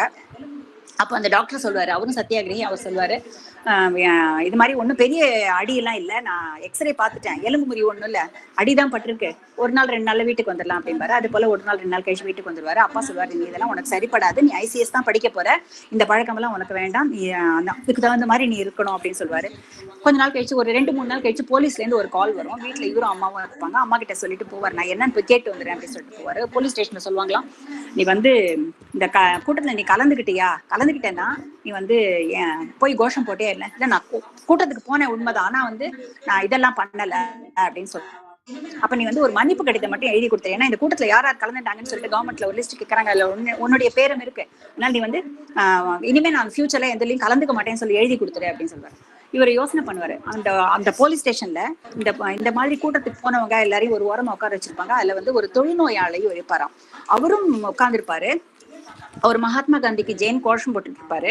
இதெல்லாம் பார்க்கும்போது நம்ம என்ன, இந்த நாட்டுல எவ்வளவு விஷயங்கள் நடக்குது, நம்ம இதையுமே பார்க்காம வெறும்னு ஒரு இவராதான் ஆன்லோக்கரா தான் இருக்க போறோமா, ஒரு விஷயத்த நம்ம கலந்துக்க மாட்டோமா, எவ்வளவு முக்கியமான விஷயம் நம்ம நாட்டுக்கான நடந்துட்டு இருக்கு, அதையே நம்ம இப்படி இருக்க போறோம் அப்படின்னு சொன்னா இவருக்கு ஒரு முடிவு மனசுக்குள்ள வந்துடும். ஐசிஎஸ் வேண்டாம், நம்ம சுதந்திர போராட்டத்துல கலந்துக்கலாம் அப்படின்னு முடிவு வந்துடும். அதனால மன்னிப்பு கடிதம் எழுதி கொடுக்க மாட்டேன் அப்படின்னு சொல்லுவாரு. இப்ப போலீஸ் கான்ஸ்டபிளும் இன்ஸ்பெக்டரும் கேட்பாங்க, என்னப்பா நீ இப்படி சொல்ற, நீ யார் வீட்டு பையன், நீ யாரு அப்படின்னு கேட்டேன். இல்ல என்னுடைய அப்பா அருணாச்சல சாஸ்திரி. ஐயா அவராப்பா, தாசில்தார் ஆபீஸ்ல இதுல வேலை பாக்குறாரு, கலெக்டர் ஆபீஸ்ல வேலை பாக்குறாரு அவரா, ஆமா அவர் தான். சரின்னு உடனே அவரை கூப்பிட்டுட்டு வருவாங்க. அவர் வந்து கேட்பாரு, முதலே அவ அப்பா கிட்ட சொல்லிருக்காரு இல்லையா, அவரு நான் வேடிக்கை பார்க்க தான் போனேன்னு சொல்லிட்டு அவரு சொல்லுவாரு, பா வேண்டாம், நீ வந்து மன்னிப்பு கடிதம் எழுதி கொடுத்துன்னு சொல்றாரு. இவர் வந்து முதல் முறையா அப்பா கிட்ட சொல்லுவாரு, இல்லப்பா நான் மன்னிப்பு கடிதம் எழுதி கொடுக்க மாட்டேன், நான் வந்து சுதந்திர போராட்டத்துல ஃபியூச்சர்ல என்னைக்குமே கலந்துக்க மாட்டேன்னு சொல்லி இவங்க கேட்கறாங்க, நான் அதுக்கு ஒத்துக்க முடியாது, நான் கலந்துக்க மாட்டேன், நான் எழுதி கொடுக்க மாட்டேன் அப்படின்னு சொல்லுவாரு. அப்பாவுக்கு ரொம்ப கடுப்பாயிடும், கோவமாயிடும். அவர் சொல்லிடுவாரு, ரத்த சம்பந்தம் எனக்கு இவனுக்கும் பெத்ததோட சரிதான், நீங்க சட்ட ரீதியா என்ன பண்ணணுமோ அவனை பண்ணிக்கோங்கன்னு சொல்லிடுவாரு. இவருக்கு ஒண்ணு கவலையே படல, நான் சத்தியாகிரகி, சட்டத்துக்கு உட்பட்டு என்ன செய்யணுமோ அதை நான் செஞ்சா நான் ஏத்துக்கிறேன் அப்படின்னு சொல்லிடுவாரு. அப்போ இவருக்கு வந்து 6 மாசம் ஜெயில் தண்டனை கொடுப்பாங்க. முதல்ல வேலூருக்கு போடுவாங்க. ஒரு கைதி என்னன்னு ஒரு 394 கொடுப்பாங்க. அதை வந்து அவர் அழகா பதிவு பண்றாரு. அப்புறம் அந்த அடுத்தடுத்த வர அத்தியாயங்கள்ல இந்த கைதிகள்னா அப்ப எப்படி நடத்தப்பட்டாங்க, அவங்களுடைய மூட்டைப்பூச்சி எப்படி இருந்துச்சு, சாக்கு எப்படி கொடுத்தாங்க படுக்கிறதுக்கு, அவங்களுடைய சாப்பாடு எப்படி இருந்தது, அவங்களுடைய தினசரி நாள் எப்படி போச்சு அப்படிங்கறதெல்லாம் எழுதியிருப்பாரு. கஷ்டமா இருக்கும் நமக்கு படிக்கும்போது. அவ்வளோ சத்தியாகிரகம் சத்தியாகிரகத்து சத்தியாகிரகத்தில் அவ்வளவு துன்பங்களையும் பட்டுதான் நமக்கு வந்து இதை வாங்கி கொடுத்துருக்குறாங்க அப்படின்னு சொல்லிட்டு சிறை வாழ்க்கையோட கொடுமைகள்லாம் என்னன்னு படிக்கும் போதே நமக்கு என்ன அதை அனுபவிச்சவங்களுக்கு எப்படி இருந்திருக்கும். இந்த காலங்கள்ல அவருடைய அம்மாவோட உடல்நிலை சரியில்லைன்னு சொல்லிட்டு தந்தி வரும். இவர் வந்து அந்த சிறையில இவருக்கு வந்து தீஜான்னு ஒரு அறிமுகமா இருக்கும். தீஜாங்கிற ஒரு அறிமுகமாகும். அந்த தீஜா யாரு அப்படின்னு சொன்னா இவருடைய நிஜ வாழ்க்கையில குருவா இருந்த தீஜா ரங்கநாதனை தான் அவர் வந்து தீஜா அப்படின்னு சொல்லிட்டு அந்த கதையில வரிச்சிருப்பாரு. அந்த தீஜாவோட அறிமுகம் கிடைக்கும். அவர் சொல்வாரு, இல்லப்பா நம்மலாம் வந்து அஹிம்சா போரின் வீரர்கள், நம்ம வந்து ஒரு நல்ல விஷயத்தை எடுத்தோம்னா அதை விட்டுட்டு நடுவுல விட்டுட்டு போகக்கூடாது, அதனால நம்ம போகலாம், நீ போய் வீட்டுக்கு போய் உங்க அம்மாவை பாப்பா தைரியமாயிரு அப்படின்னு சொல்லுவாரு. ஆனா இவர் வந்து கொஞ்ச நாள்லயே அவர் அந்த சிறையில இருக்கும்போதே அவங்க அம்மா காலமாயிட்டதா தகவல் வரும். ரொம்ப கஷ்டப்படுவாரு. அம்மாவுக்கு கடைசியா செய்யக்கூடிய விஷயங்களை கூட நம்மளால செய்ய முடியலையே அப்படின்னு வருத்தப்படுவாரு. ஓகே, என்ன பண்றது, நம்ம வந்து ஒரு பொறுப்பை எடுத்திருக்கோம், அந்த பொறுப்பை நல்லபடியா முடிக்கணும் அப்படின்றதுக்காக மனசை தேத்திப்பாரு. அழுகையும் ஆத்திரமும் வரும், இருக்கும் இல்லையா, ஒரு மகனுக்கு இருக்கும் இல்லையா, அந்த உணர்ச்சிகள் எல்லாம் அப்படியே கடத்துவாரு நமக்கும். அதுக்கப்புறம் சிறையில இருந்து அந்த இதுக்கப்புறம் சிறையில இருந்து வருவாங்க. அதுக்கு நடுவுலயே வந்து தீஜாவை பத்தி சொல்லும்போது ஒரு 2 அத்தியாயத்தை தீஜாக்காக ஒதுக்கியிருப்பாருங்க. அவ்வளவு அருமையா அவர் வர்ணிப்பார் அப்படி வர்ணிப்பார். அதாவது அந்த தீஜாங்கிற கேரக்டர் மூலமா சுதந்திர போராட்ட தியாகிகள் என்னெல்லாம் பட்டாங்க, என்ன அவதிகள்லாம் பட்டாங்க அப்படின்னு எழுதியிருப்பாரு. ஒரு மாதிரி சொல்வாரு, ஒரு காங்கிரஸ் மாநாடு நடந்ததான், அதுல வந்து மாண்டேரி சென்ஸ்போட ரிஃபார்ம்ஸ், அந்த இரட்டை ஆட்சி முறை அதெல்லாம் பத்தி டிஸ்கஸ் பண்ணியிருக்காங்க. போறாங்க அந்த மாநாட்டுக்காக. வந்து அந்த தீஜா வந்து ஓடி ஓடி உழைச்சிருக்காரு. ஒரு 3 நாள் சாப்பாடு தூக்கம் இல்லாம உழைச்சிருக்காரு. அதுக்கப்புறம் மாநாடு முடியுது, நல்லபடியா முடிஞ்சிருது. அப்போ வந்து பொறுப்பாளர்கள் சொல்லிட்டு நான் வீட்டுக்கு போகணும் அப்படின்னு சொல்லி கேட்கிறாரு. அவங்க எல்லாம் சொல்றாங்க, என்னப்பா நீ 3 நாளா தூக்கமே இல்லாம வச்சிருக்கோம், கொஞ்சம் சாப்பிட்டுட்டு ரெஸ்ட் எடுத்துட்டு போலாம்ப்பா அப்படின்னு சொல்லிட்டு. இல்ல நான் முக்கியமா போய் ஆகணும். அப்படி என்னப்பா அவசரம் உனக்கு வீட்டுக்கு போறதுமாங்க. அப்ப அவர் சொல்லுவாராம், அந்த கேரக்டர் சொல்ற மாதிரி எழுதியிருப்பாரு, எனக்கு 3வது குழந்தை கொஞ்சம் உடம்பு முடியாம இருந்துச்சு, அது நேத்து இறந்துருச்சு, நான் போய் தான் காரியம் பண்ணணும் அப்படிமா. பாருங்க, அந்த மாதிரி என்னெல்லாம் விஷயங்களை தன்னுடைய பர்சனல் லாஸ் எல்லாம் விட்டுட்டு காங்கிரஸ்க்காகவும் நம்ம சுதந்திர போராட்டத்துக்கும் எவ்வளவு பேர் வச்சிருக்காங்க. ஒரு சின்ன சின்ன கேரக்டர் மூலமா அவர் அதை கடத்திக்கிட்டே வருவாரு. நம்மளால அதை அப்படியே உணர முடியும். அப்புறமா அவருக்கு இதுல ஜெயில இருந்து ரிலீஸ் வரும். அம்மாவும் இல்ல. ஆனா அம்மா இருந்தா என்ன நினைப்பாங்க, நீ கரெக்டா நேரத்துக்கு சாப்பிட்டியான்லாம் கேட்பாங்களேன்ற அந்த அம்மாவுடைய நம்ம கிட்ட பேசினதெல்லாம் அவருக்கு ஞாபகம். ஆனா அம்மா இல்லாம அப்பாவை போய் பார்க்கணுமா, எப்படி பார்க்கணும் யோசிப்பாரு. ஆனா பாத்துடலாம் அப்படின்னு சொல்லிட்டு வீட்டுக்கு வருவாரு. வீட்டுக்கு வந்த அப்புறமும் அவர் வீட்டுக்கு வந்துட்டாருன்னு தெரிஞ்ச உடனே பக்கத்து வீட்டுல இருந்து அவருடைய அப்பாவோட ஃப்ரெண்டு ராமலிங்கம் சொன்னோம் இல்லையா, அவர் வந்து பாப்பாரு, என்னப்பா நீ கடைசியில வந்து அம்மாவுக்கு செய்ய வேண்டிய காரியத்தெல்லாம் நீ செஞ்சிருக்கலாம்ல, நீ ஒரு மன்னிப்பு கடிதத்தை எழுதி கொடுத்துட்டு வரல, உனக்கு என்ன பிரச்சனையா இருக்க போறது அப்படின்பாரு. அப்போ நம்ம கதாசிரியர் என்ன சொல்வாருன்னா, விதுரரும் திருதராஷ்டிரரும் பேசினதை கொண்டு வந்து இங்க சேர்ப்பாரு. அதாவது தியஜேதேகம் குலசியார்த்தம் குலம் கிராமசியார்த்தம் கிராமம் ஜனபதசியார்த்தம் ஆத்மார்த்தம் பிரதிஜயத்தின் ஒரு மகாபாரத ஸ்லோகம் இருக்கும் இல்லையா. விதுரர் வந்து திருதராஷ்டிரத்தை சொல்லும் போது, நீ துரியோதனன் வந்து நம்மளுடைய குலத்துக்கு பெருமை சேர்க்கிற பையனா இருக்க மாட்டான், நீ அவனை திரஸ்காரம் பண்ணிடு அப்படின்னு சொல்லுவாராம். அப்ப அவர் சொல்லுவாராம், கடமையா பாசமா அப்படின்னு யோஜனை பண்ண. பாசத்துக்கு முன்னுரிமை கொடுத்தாரு திருதராஷ்டிரர். நான் என்னோட கடமைக்கு முன்னுரிமை கொடுத்தேன். நாட்டுல இவ்வளவு விஷயங்கள் நடக்கும்போது நான் பாசம் தான் பெருசுன்னு வந்திருக்க கூடாது, என்னோட கடமை பெருசு, நான் முடிவு பண்ணதுனாலதான் இருந்தேன், இது தப்பு இல்லை அப்படின்னு சொல்லுவாராம். இப்ப எதை கொண்டு வந்து எதோட சேர்க்கிறார் பாருங்க அவரு. அதுக்கப்புறம் என்னன்னா, இவர் வந்திருக்காருன்னு தெரிஞ்சா அவருடைய ஃப்ரெண்ட்ஸ் எல்லாம் வருவாங்க. வீட்டுல வந்து இந்த சிறை வாழ்க்கை பத்தி, காங்கிரஸோட போராட்டங்கள் பத்தி எல்லாம் பேசணும்னே அவங்க அப்பா பிரிட்டிஷ் கவர்மெண்டோட சர்வெண்ட் இல்லையா, அவருக்கு பிடிக்காது. இது வந்து காங்கிரஸ் மாநாடு இல்லப்பா, இது அரசாங்க உத்தியோகத்தரோட வீடு, அதனால நீங்க வந்து இப்படி எல்லாம் பேச வேண்டாம், கிளம்புங்க அப்படின்றவாரு. சரி, அப்பாவுக்கு தெரிஞ்சிருச்சு இந்த பையனுக்கு, சரி அப்பா வந்து நம்மள ஒத்துக்க போறது இல்ல, அதனால நம்ம வந்து கிளம்பிட வேண்டியதான், இனிமே நம்ம இங்க இருக்கிறதுல ஒன்றும் அர்த்தம் இல்லை அப்படின்றதுனால கிளம்பிடுவாரு. கிளம்பிட்டு சென்னை போவாரு. அங்க வந்து சுதந்திர போராட்ட தியாகிகள் அங்க அவங்களுடைய போராட்டத்துக்காக ரிஜிஸ்டர் பண்ணிப்பாங்க இல்லையா, அவங்கள்ட்ட போய் இந்த காங்கிரஸ் ஆபீஸ்ல போய் ரிஜிஸ்டர் பண்ணிப்பாரு. அப்ப அவங்க சொல்லுவாங்களாம், அப்பா உனக்கு முன்னாடி நிறைய பேர் இருக்காங்கப்பா, போராட்டத்துக்கு ரெடியா இருக்காங்க, உன்னுடைய டர்ன் வரதுக்குலாம் ரொம்ப நாள் ஆகும், ஒரே ஒரு ஆப்ஷன் இருக்கு, நீ வேணா பம்பாயில சேவாதல் பயிற்சி நடக்குது, அங்க போறதா இருந்தா போ அப்படின்னு சொல்லுவாராம். ஓகே நான் போயிடுறேன் அப்படின்னு சொல்லிட்டு இவர் வந்து ஒத்துப்பாரு. பம்பாய்க்கு அமிச்சிடுவாங்க. பம்பாய்க்கு அமிச்ச உடனே அப்ப வந்து அவருக்கு ஒரு கனவு இருக்கும், அங்க போனா பெரிய பெரிய தலைவர்கள் எல்லாம் பார்க்கலாம், காந்தியை பார்க்கலாம், நேருவை பார்க்கலாம், பட்டேலை பார்க்கலாம், இருக்கும் இல்லையா, அந்த தொண்டர்கள் எல்லாருக்குமே நம்ம தலைவர்கள் பார்க்கறதுல ஒரு இது இருக்கும் இல்லையா, ஆசைகள் இருக்கும் இல்லையா, அதனால போய் பார்ப்பாங்க. அப்போ அவரை வந்து காந்தி அங்க வருவாரு. அவருடைய இது வந்து அவருடைய கற்பனையா இருந்தா கூட அவருடைய இயக்கத்தையும் இவருடைய நிஜ வாழ்க்கையில கூட ஒரு முறை காரைக்குடிக்கு காந்தி வந்தபோது பார்த்திருக்காரு அப்படின்னு சொன்னாரு. முதல்ல அவருக்கு காந்தி அறிமுகமான போது நான் ஒரு 4வது படிச்சுட்டு இருந்தாராம். இப்போ அவர் பெரியவராகி வேலைகள்லாம் பார்க்க வந்ததுக்கு அப்புறமா காந்தியை பார்க்கும்போது அவர் 2த்துக்குமான வித்தியாசத்தை சொல்றாரு. முதல்ல பார்க்கும்போது காந்தி போட்டோவை பார்த்துருக்காரு. அப்போ வந்து அவர் தலைப்பாக எல்லாம் கட்டிட்டு ஒரு நல்ல பெரிய இந்த லுக்கில் இருந்திருக்காரு. அப்புறம் அவர் நேரடியா பார்க்கும்போது நம்ம எல்லாருக்கும் தெரிஞ்ச காந்தியா ஒரு வேஷ்டி மட்டும் போட்டு ஒரு அரை நிர்வாணமா இருக்கிற காந்திய ஒரு மதுரையில அவருடைய உடையை மாற்றினதுக்கு அப்புறமா இருந்த காந்தியை அவர் பாக்குறாரு. அப்ப அவருக்கு தெரியுது எவ்வளவு ஒரு பெரிய மகாத்மாவை நம்ம பாக்குறோம் அப்படின்னு சொல்லி. அவர் ஆரம்பத்திலேயே நான் காந்திய மகாத்மாவை தான் பார்த்திருக்கேன் அப்படின்னு சொல்றவருக்கு ஏத்த மாதிரி தான் காந்தி இருந்திருக்காரு அப்படின்னு பதிவு பண்றாரு. இப்ப அந்த அந்த அவருடைய கற்பனையை இந்த கதையோட சேர்த்து கொண்டு வருவார் அவரு ஆசிரியர். அப்ப காந்தி எல்லாம் இருப்பாங்க. ஒரு நாளைக்கு வந்து என்ன ஆகும், இவங்க 2 பேர் காந்தியோட இருக்கிற ரூம்ல வந்து இவரும் இன்னொரு சேவாதள தொண்டரும் மேக்கப் அழகா வாசல்ல இருந்துப்பாங்க. அப்ப ஒரு சில பெண்கள் எல்லாம் வருவாங்களா காந்தியை பார்க்கணும்னு சொல்லிட்டு. இல்ல இப்ப பார்க்க முடியாது, அவங்க முக்கியமான மீட்டிங்ல இருக்காங்க அப்படின்னு சொல்லும்போது அவங்க வந்து இல்ல நாங்க பார்த்தே ஆகணும் அப்படிம்பாங்க. ஒரு சேவாதள தொண்டர் வந்து இல்லங்க இப்ப பார்க்க முடியாது அப்படின்னு சொல்லும்போது ஒரு தள்ளுமுள்ளாயிடும். அவங்க வந்து பெண்கள் வந்து கூக்குரலிடுவாங்க. அப்புறம் அங்க இருந்து உள்ள இருந்து ஒரு பொறுப்பாளர் வந்து இல்ல காந்தியை நாங்க அப்புறமா பார்க்கலாம், இப்ப சாயங்காலம் மீட்டிங்ல பார்க்கலாம், உங்களுக்கு நாங்க ஸ்பெஷலா ஒரு சீட்டு தரோம், நீங்க முன்னாடியே உட்காந்து பார்க்கலாம் அப்படின்னு சொல்லும்போது அந்த பெண்கள் வந்து சமாதானம் ஆகி போற மாதிரியும், இதெல்லாம் முடிஞ்சதுக்கு அப்புறம் சாயங்காலம் நான் வந்து இந்த கூட்டம் எல்லாம் முடிஞ்சதுக்கு அப்புறமா காந்தி வந்து இந்த சேவாதள தொண்டர்கள் கிட்ட ஏன்னா பெண்கள் கிட்ட உங்களுடைய வீரம் எல்லாம் பலிக்கலையா, எப்படி நீங்க இந்த ஹேண்டில் பண்ணிருக்கணும் அப்படின்னு, அதாவது ஒரு சின்ன சின்ன விஷயத்தையும் எப்படி சொல்லி தருவாங்க அப்படிங்கிறதுக்காக இந்த உதாரணம் சொல்லியிருப்பாரு அவரு.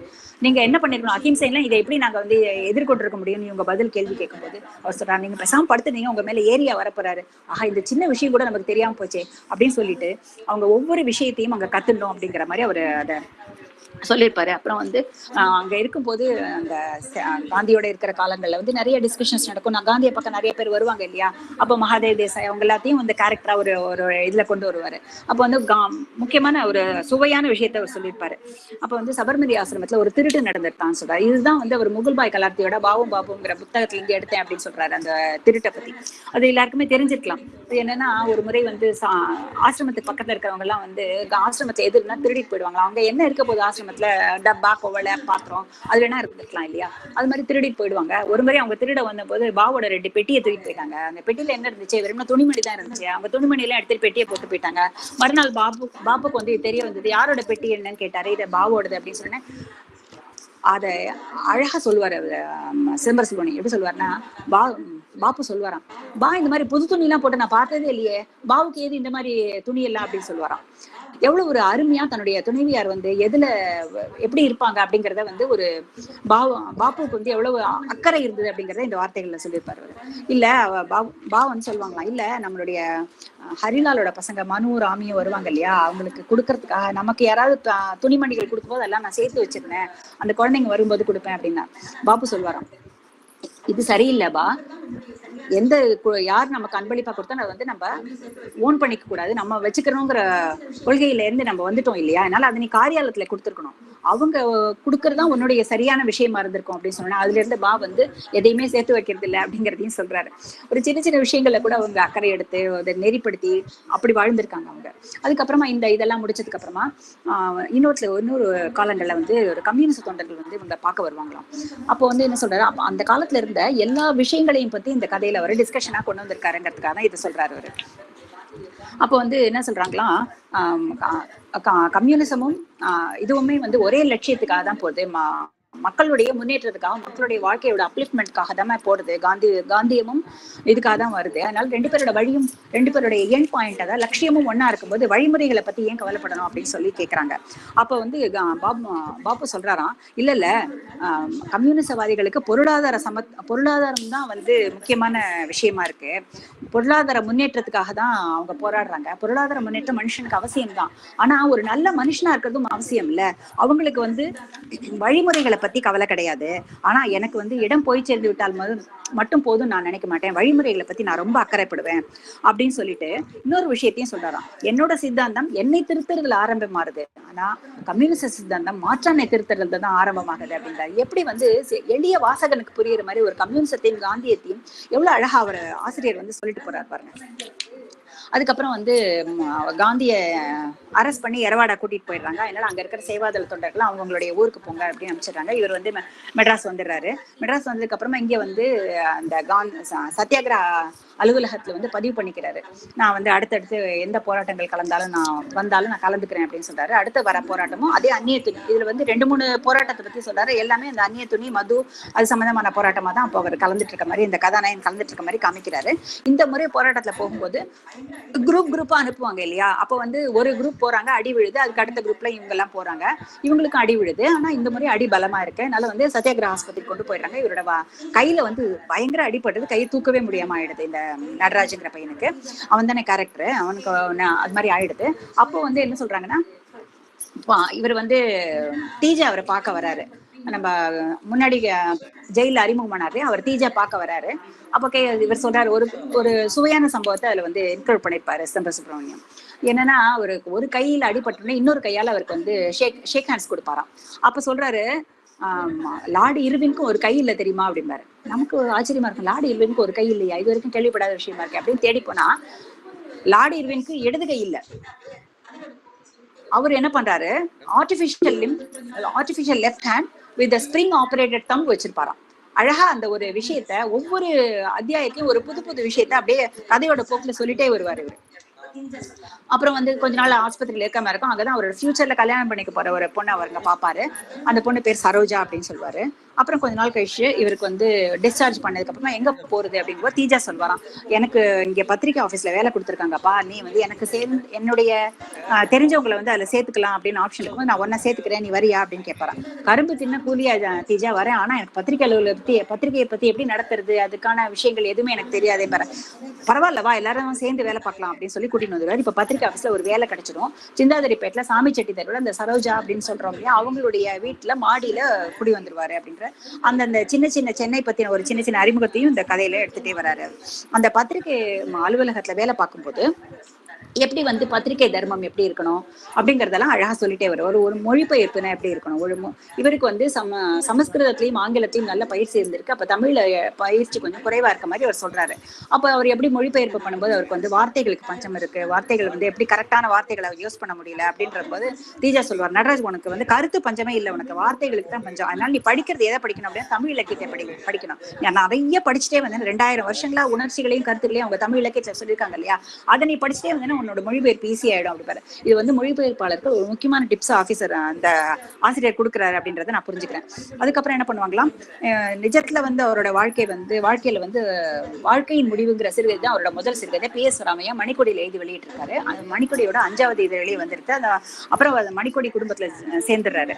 அதே போலதான் இந்த நடராஜையும் வந்து ஒரு சிறுகதையில தான் முதல்ல இன்ட்ரோடியூஸ் ஆகிற மாதிரி கொண்டு வந்திருப்பாரு. அதுக்கப்புறம் வாரா மாதிரி வேராவோட இன்ஸ்பிரேஷன் அவருக்கு இருந்திருக்கு. அதனால இந்த கதையில வீர அப்படின்ற ஒரு கேரக்டரை இன்ட்ரோடியூஸ் பண்ணுவாரு. அப்புறம் இவங்க எல்லாருமா சேர்ந்து தீஜா வீர இவருடைய பத்திரிகை உலக நண்பர்கள் எல்லாரும் சேர்ந்து திருவல்லிக்கேணி கடற்கரையில எவ்ரி ஈவினிங் வந்து மீட்டிங் போட்டு அன்னைக்கு நாட்டு நடப்புல என்னென்ன நடந்தது, பத்திரிகை எப்படி இருக்கு, எல்லா பத்திரிகைகளையும் எப்படி இது அவங்களுடைய சர்க்குலேஷன்ஸ் எப்படி எல்லாத்தையும் பத்தி பேசுவாங்களாம். இது அவருடைய நிஜ வாழ்க்கையில் நடந்திருக்கு. அதே தான் இந்த கேரக்டரையும் கொண்டு வந்திருக்காரு அவர். அப்புறம் ஒரு 1937 வாக்குல வந்து சட்டசபையில காங்கிரஸ் கலந்துக்கிறது, அப்ப ராஜாஜி முதல் மந்திரி ஆறுது, மதுவிலக்கு பிரச்சாரம் அப்படிங்கறதெல்லாம் வந்து மக்களுக்கு கடத்தணும் எப்படி அவர் முடிவு பண்ணிட்டாரு. ஒரு டெம்ப்ளேட் போட்டாரு. அதாவது காந்திஜியோட அவரை இன்ஸ்பயர் பண்ண காந்திஜியோட கொள்கைகள், அந்த கொள்கைகளை நான் வந்து அப்படியே கொண்டு போய் நான் மக்களுக்கு சேர்க்கணும்னு ஆசைப்படுறேன். அப்ப அந்த மக்களுக்கு சேர்க்கணும்னா வெறும் பிரச்சாரமா சொன்னா வந்து சரி வராது. எப்படி இதே நாட்டுல அவர் வந்து இலக்கிய சுவையை நிறைய கொண்டு வந்தாரோ அது மாதிரி இந்த நாவல் அவர் வந்து காந்தியத்துக்கு தான் முழுக்க காந்தியோட கொள்கைகள் அதெல்லாத்தையும் எப்படி கொண்டு போகணும் அப்படின்ற மக்களுக்கு சேர்க்கணுங்கிறதே முழு கவனத்தையும் வச்சிருக்காரு. அதனால அவர் என்ன பண்றாரு, இந்த டெம்ப்ளேட்ல அந்த கதையோட எங்கெங்கெல்லாம் கொண்டு போய் சேர்க்கணுமோ அது வாசகனை துருத்தாத வகையில எல்லாத்தையும் அழகா கொண்டு வந்து சேர்த்திருப்பாரு. மதுவிலக்கு பிரச்சாரம், மதுவால் அழிந்தவங்களை பத்தி ஒரு அத்தியாயத்துல ஃபுல்லா சொல்லுவாரு. ஆனா அது வந்து ஒரு இதுவா இல்லாம அப்படியே கதை போக்குல போறதுனால நம்மளால விறுவிறுப்பா இன்ட்ரெஸ்டா படிக்க முடியும். அதுக்கப்புறம் அவருக்கு சரோஜாவோட திருமணம் நடக்குது. அந்த திருமணத்தையும் அவர் வந்து காந்தி சொல்வார் இல்லையா, கலப்பு மனம் பண்ணணும் அப்படின்னு சொல்லிட்டு, அது மாதிரி இவர் வந்து பிராமண சமூகத்தை சார்ந்தவர்.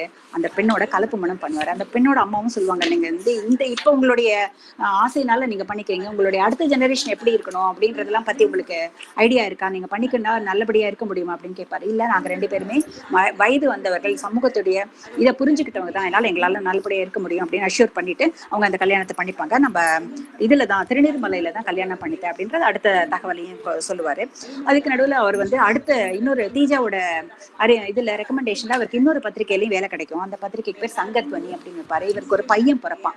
அந்த பையன் பிறக்கும் போது அவங்க எல்லாரும் கேட்பாங்க, பையனுக்கு என்னப்பா பேர் வைக்க போற, பையனுடைய யூஸ்வலா நம்ம குடும்பங்கள்ல வந்து பையனோட தாத்தா பேரை தான் வைப்பாங்க. ஆனா இந்த தாத்தா ஒத்துக்க மாட்டாரு. அதனால நம்ம எல்லாருக்கும் பிடித்த, நம்ம எல்லாருக்கும் ஒரு இன்ஸ்பிரேஷனா இருக்கக்கூடிய மோகன்தாஸ் கரம்சந்த் காந்தியில இருந்து மோகனை மட்டும் எடுத்து நான் என் பையனுக்கு பேர் வைக்கிறேன் அப்படிம்பாரு. ஒவ்வொரு விஷயத்தையும் அவர் வந்து எப்படி காந்திய தாக்கத்தோடயே அந்த கேரக்டரை பில்ட் பண்ணிட்டே வருவாரு. அப்புறம் கொஞ்ச நாள் கழிச்சு மறுபடியும் வேறு குடும்ப ஃபங்க்ஷன்ல உங்க அப்பாவை பார்ப்பாரு. அப்படியே அதிர்ந்து போவார். அப்பாவுக்கு வயசாயிருக்கும், அம்மா இல்லாத அப்பா. அப்பா வந்து முடியெல்லாம் கொட்டி போய் ஒரு கூன் விழுந்த தோற்றத்தோட அப்படி பார்ப்பாரு. ஆனாலும் அவரால் வந்து அப்பா கிட்ட போய் பேசுறதுக்கு ஒரு தயக்கம் இருக்கும். அப்பா இவர் இருக்கிற பக்கத்தையே பார்க்காம போவாரு. அந்த மாதிரி ஒரு நிலைமை வந்து ஒரு பையனுக்கும் அப்பாவுக்கும் எவ்வளவு ஒரு ஒரு மனசுக்கு வருத்தம் கொடுக்கக்கூடிய விஷயங்கள் அப்படிங்கிறத அழகா சொல்லிட்டே வருவாரு. அப்புறமா வந்து அந்த நிகழ்ச்சி ஏற்பாட்டாளர் அவருடைய இவர் இருக்கார் இல்லையா, குடும்பத்தார் இருக்கா இல்லையா, அவர் வந்து அவங்க அப்பாவையும் அந்த பையனையும் அருணாச்சல சாஸ்திரி நடராஜனையும் சந்திக்க வைக்கணும் அப்படின்னு நினைச்சிட்டு பண்ணுவாரு. அப்ப இவர் பேரனோட போவாரு, பையனோட போவாரு. ஆனாலும் அப்பா ஏத்துக்கல. இவருக்கு தெரிஞ்சிடும் இனிமே அப்பா ஏத்துக்க மாட்டாரு, அப்பாவுடைய மனசு வந்து இதுக்கான நம்மளை அங்கீகரிக்கக்கூடிய இதுல இருந்து இல்ல அப்படின்றதுனால சரி ஓகே அவருடைய வாழ்க்கையில இருக்கட்டும், நான் வந்து தப்பு பண்ணல, நான் என்னுடைய மனசாட்சிப்படி எனக்கு எது நல்லது அப்படின்னு செய்யுதோ எனக்கு நல்லது இல்லை, நான் வந்து இந்த நாட்டுக்கு எது நல்லது, நான் பிறந்ததுக்கு இந்த நாட்டுக்கு நான் ஏதாவது செய்யணும் அப்படின்னு சொன்னா எது நல்லதோ அதில் தான் நான் செஞ்சுட்டு இருக்கேன். அதனால வந்து இந்த வழியை நான் தேர்ந்தெடுத்த வழி தப்பு வழி இல்லை, அதனால கவலைப்பட வேண்டாம் அப்படின்னு சொல்லிட்டு இவருடைய போக்கிலேயே போயிட்டு இருப்பாரு. அப்ப வந்து ஒரு 23வது அத்தியாயம், ஒரு எல்லாருமே இந்த புக்கை படிக்கிறவங்க அந்த அத்தியாயத்தை நான் ஸ்பெஷலா சொல்லுவேன். அந்த அத்தியாயத்துல வந்து 2ஆம் உலக போர்ல இந்தியாவை கேட்காம பிரிட்டிஷ் நம்மளை சேர்த்தது அதெல்லாம் சொல்லுவாரு. அதுல வந்து ஷெல்லியோட கவிதை வரிக்கு வரி ஒரே கோட்ஸாவே இருக்கும் அந்த புக். அவரோட மேதமே இந்த புக்ல அந்த அத்தியாயத்துல வெளிப்படும். அவ்வளோ அருமையா எழுதியிருப்பாரு. எல்லாரும் கேட்பாங்க ராமராஜன் காந்தி சொல்றாரு, அந்த ராமராஜ்யத்தை நம்ம எப்படிப்பா பண்றது அப்படின்பாரு. அதுக்கு அழகா சொல்வாரு. கோசலை ராஜ்யத்துல வந்து கம்பராமாயணத்தை எப்படி கம்பர் வர்ணிச்சிருப்பாரோ, வன்மை இல்லை வறுமையின்மையால், திண்மை இல்லை ஒரு சிறுநரின்மையால், உண்மை இல்லை ஒரு பொய் உரை இல்லாமையால், உண்மை இல்லை பல கேள்வி ஓங்கலால் அப்படி அவ்வளவு அந்த அளவுக்கு அவர் இலக்கியங்களையும் இதையும் கரைச்சு குடிச்சவரா எழுதியிருப்பாரு. இதெல்லாம் தாண்டி இத்தனை கோட் கொடுத்தது போறாது, ஒரு உமார் கயாம் கவிதையை வேற கோட் கொடுப்பாரு. நான் வந்து கடவுளே நான் நிறைய பாவம் பண்ணிட்டேன், அதுக்கு என்ன மன்னிச்சிடு, ஆனா பாவத்தை உலகில உண்டாக்கினதுக்கு ஒன்ன நான் மன்னிச்சிடறேன்னு சொல்லியிருப்பாரு உமார் கயாம். அந்த கவிதையும் கோட் பண்ணிருப்பாரு. இந்த 23வது அத்தியாயம் வந்து எனக்கு ரொம்ப பிடிச்சது. அப்புறம் போக போக இந்த கதை போகணும் இல்லையா, அப்ப சொல்லியிருப்பாரு நாட்டுல என்னென்ன மாற்றங்கள் வருது, அப்புறம் போலி கதர் வருது சொல்லியிருப்பாரு. அதுக்காக இவர் மனசு கஷ்டப்படுறது, ஒரு பத்திரிகை தர்மம் எப்படியெல்லாம் மாறுது. அப்போ வந்து ஒரு பழக்கம் இருந்திருக்கும் இல்லையா, அதாவது சிட்டம் நூல் நூத்து அதை கொண்டு காதி வஸ்திராலயத்துல கொடுத்து வேஷ்டி வாங்கிப்பாங்க அப்படின்லாம் நம்ம கேள்விப்பட்டிருப்போம். அதை இந்த அழகா அந்த கதையில சொல்லியிருப்பாரு அவரு. இந்த இப்போ பண்ணும்போது போய் அந்த காதி வஸ்திராலயத்தை அவர் பேசிட்டு இருக்கும்போது அவர் சொல்லுவாங்களாம், மக்களுக்கு வந்து போலி கதர் எது நிஜம் கதர் எதுன்னு என்ன நூல் எதுன்னு தெரிய மாட்டேங்குது, அவங்க வந்து இதெல்லாம் கொண்டு போய் கொடுத்து யாரோ நூத்த நூல்லாம் இருந்தாங்க கொடுத்து வேஷ்டி கேட்கறாங்க, அவங்க நம்மள செக் பண்ணி சொன்னா அவங்க ஒத்துக்க மாட்டேன்றாங்க, இவ்வளவு நடக்குதா அப்படின்பாரு. ஆமா கதர் நூல்ல கூட கள்ள மார்க்கெட்டா அப்படின்னு முடிப்பாரு அவரு. அதுக்கப்புறம் வந்து போர் நடக்கும், அந்த பாதிப்பு தெரியும், அதெல்லாம் பதிவு பண்ணிக்கிட்டே வருவாரு. அப்புறம் வந்து யுத்தத்துக்காக 1 மணி நேரம் வந்து நம்ம நேரத்தை வந்து மாத்தி வச்ச பதிவை சொல்லுவாரு. அப்புறம் நம்ம ஹார்பர்ல குண்டு வெடிச்சது அதை பத்தின தகவல் இருக்கும். அப்புறம் வந்து இந்த அப்ப மக்கள் மத்தியில எப்படி பீதியானாங்க, அதை எப்படி இதை தாண்டி வந்தாங்க அதெல்லாம் வரும். அப்புறம் வந்து சுதந்திரம் கிடைக்கும். அதுக்கு நடுவுல ஒரு விஷயம் இருந்திருக்கும், அந்த உப்பு சத்தியாகிரகம் நடந்து இல்லையா, அப்ப ராஜாஜி வந்து வேதாரண்யத்துல உப்பு எடுத்தார் இல்லையா, அந்த இன்சிடென்ட்டை ரொம்ப அழகா சொல்லியிருப்பாரு. ஒரு கேரக்டர், அந்த கந்தப்பன்னு ஒரு கேரக்டர் சொல்லுவாரு. கையில உப்பு எடுத்துருவாங்க இவங்க வந்து. அப்ப தஞ்சாவூர்ல தான்னு ஒரு கலெக்டர் இருந்தாருன்னு சொல்லுவோம் இல்லையா, அப்ப வந்து இவங்க தடியடி நடக்கும். இந்த கையில உப்பு பிடிச்சிருப்பாரு. இந்த பையன் கிட்ட இருந்து உப்பை வாங்குறதுக்காக அந்த போலீஸ் கான்ஸ்டபிள் அடிப்பாரு. இந்த பையன் உப்போட கீழே விழுந்துருவாராம். இந்த பையன் உப்பு கையை நீட்டிட்டே உப்பு இருந்திருக்கும், அந்த பூட்ஸ் கலால் மிதிப்பாரா, அந்த கட்டவர்கள் தெரிச்சு போகுமோ அப்ப கூட அந்த பையன் உப்பு விடலை அப்படின்றத சொல்லியிருப்பாரு. அதாவது சுதந்திர போராட்டம் மக்களை வந்து எப்படி ஒரு இன்வால்வ்மெண்ட் கொண்டு வந்தது, கடைசி நேரம் வரைக்கும் தான் கொண்ட கொள்கைக்காக விடக்கூடாதுன்ற பிடிவாதத்தோட எல்லாரும் இருந்தாங்க அப்படின்றத வந்து ஒவ்வொரு கேரக்டர் மூலமும் அவர் சொல்லிட்டே வருவார். அதுக்கப்புறம் சுதந்திரம் கிடைச்சிடும். சுதந்திரம் கிடைச்சதுக்கு அப்புறமா நமக்கு வந்து எப்படி நம்ம அதை கொண்டாடினோம், அந்த நாளை நம்ம எப்படி இது பண்ணோம் அப்படின்றதையெல்லாம் சொல்லிட்டே வருவாரு. அதுக்கப்புறம் வந்து மகாபாரதத்தை முடிச்சுட்டு வியாசர் கதர்னதை எதோட சேர்ப்பாரு அப்படின்னா, சுதந்திரம் வந்து தேசத்துக்கு வெற்றி தான், ஆனா மகாத்மாவுக்கு தோல்வி அப்படின்பாரு. இன்னும் இப்படி சொல்றாரு அப்படின்னு பார்த்தாக்க, மகாபாரதத்தை முடிச்சுட்டு வியாசர் 2 கையும் தூக்கிட்டு கதர்னாராம், நான் வந்து இது வந்து தர்மம் வந்து பொருளையும் இன்பத்தையும் கொடுக்கறது, ஆனா தர்மம் ஏன் காக்கப்படலை அப்படின்னு சொல்லிட்டு இது பண்ணாராம். இது எப்படி உனக்கு தெரியும் அப்படின்னு கேட்பாரு. இல்ல காந்திஜி நம்ம அங்க இருக்கும்போது ஆணைங்கிற வந்து ஒருத்தர் காந்திஜிட்ட சொன்னார் இல்லையா, அதுதான் நான் ஞாபகப்படுத்தி இந்த நேரத்துல சொல்றேன் அப்படின்பாரு. ஏன் அப்படின்னு கேட்பாரு. இல்ல காந்திஜி அதுக்கு என்ன சொன்னாரு அப்படின்னு கேட்பாரு. நானும் வந்து அஹிம்சையாலையும் அன்பாலையும் எதையும் சாதிச்சு விடலான்னு தான் பாக்குறேன், ஆனா ஆசாபங்கம் ஏற்படாமல் இருக்காது போல இருக்கே அப்படின்னு காந்தி சொன்னாரு அப்படின்னு சொல்லுவாரு. அதாவது காந்தி வந்து பிரிவினையால மனசு வெதும்பி இந்த சுதந்திரம் கிடைச்ச நாள்ல எங்க இருந்தாருங்கிறது நம்ம எல்லாருக்குமே தெரியும். அதை வந்து இவங்க வந்து உணர்ந்து சொல்லுவாங்க, நான் காந்தி ஜெயிக்கணும், அப்பதான் என் மனுஷ சமுதாயத்துக்கான வெற்றி, மனுஷ சமுதாயம் வெற்றி பெறணும்னு நம்ம எல்லாரும் அதுக்காக என்ன பண்ணணுமோ உலகத்தோட நன்மை வந்து அதுலதான் இருக்கு அப்படின்னு காந்தி சொல்றாரு. அப்படிங்கும்போது காந்தி தான் நமக்கு கதி, அதனால அவர் சொன்ன வழியில் தான் இருக்கணும்னா அவரை ஜெயிக்க வைக்கிறதுக்கு நம்மளால என்னெல்லாம் பண்ண முடியுமோ அவளெல்லாம் பண்ணணும் அப்படின்னு நினைப்பாங்க. அதுக்கப்புறம் அத்தியாயத்துல வரும், நம்ம எல்லாருமே உலகத்துல இன்னைக்கு நினைச்சா கூட நம்ம எல்லாரும் பயப்படக்கூடிய காந்தியோட படுகொலை. இவர் வந்து கதை கட்டிட்டு இருப்பார் இல்லையா, அதனால வந்து சென்னையில வந்து எல்லாரும் இவரை பாக்குறவங்க, முதல்ல இவருக்கு நியூஸ் கிடைக்கல, யாரோ வந்து சொல்ற மாதிரி தான் இந்த கதாநாயகனுக்கு கிடைக்கிற மாதிரி அவர் எழுதியிருப்பாரு.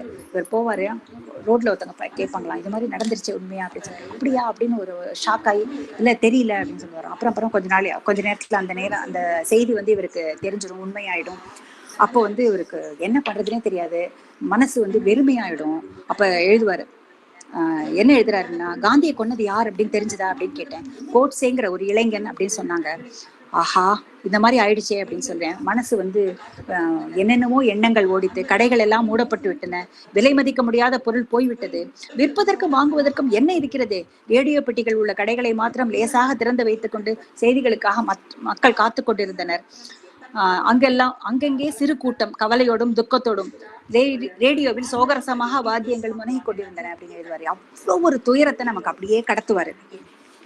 அப்ப வயசான அம்மாக்கெல்லாம் பேசி, எந்த படுபாவி மகாத்மாவை கொலை பண்ணிட்டானோ தெரியல, அது அப்படியே கேஷுவலா ஒரு நார்மல் மக்கள் எப்படி பேசுவாங்களோ அது எல்லாத்தையும் அப்படியே கடத்துவாரு. அதுக்கப்புறம் நேரு ரேடியோல பேசுற நம்ம எல்லாருமே கேட்டிருப்போம், அந்த இதை எழுதுவாரு. அதுக்கப்புறமா அஸ்தி வரும், ஒவ்வொரு ஊருக்கும் வந்து அஸ்தி கரைச்சாங்க இல்லையா, அதை எழுதுவாரு. அதை எழுதும் மாதிரி மண்பாண்டங்களில் உறங்கி கொண்டிருந்த அந்த அஸ்தி, உயிரற்று இருந்த மக்களுக்கு உயிரூட்டிய அந்த உன்னத புருஷனின் அஸ்தி இந்த மண்பாண்டத்தில் உயிர் துறந்து கிடக்கிறது. அவர் எழுதுறாரு. அந்த வார்த்தைகளை படிக்கும்போது நமக்கு அப்படியே அந்த நிமிஷத்துக்குள்ள நம்ம அந்த மெட்ராஸ்குள்ள நம்ம போயிட்டு வர மாதிரி ஒரு ஃபீலிங் கிடைக்குது.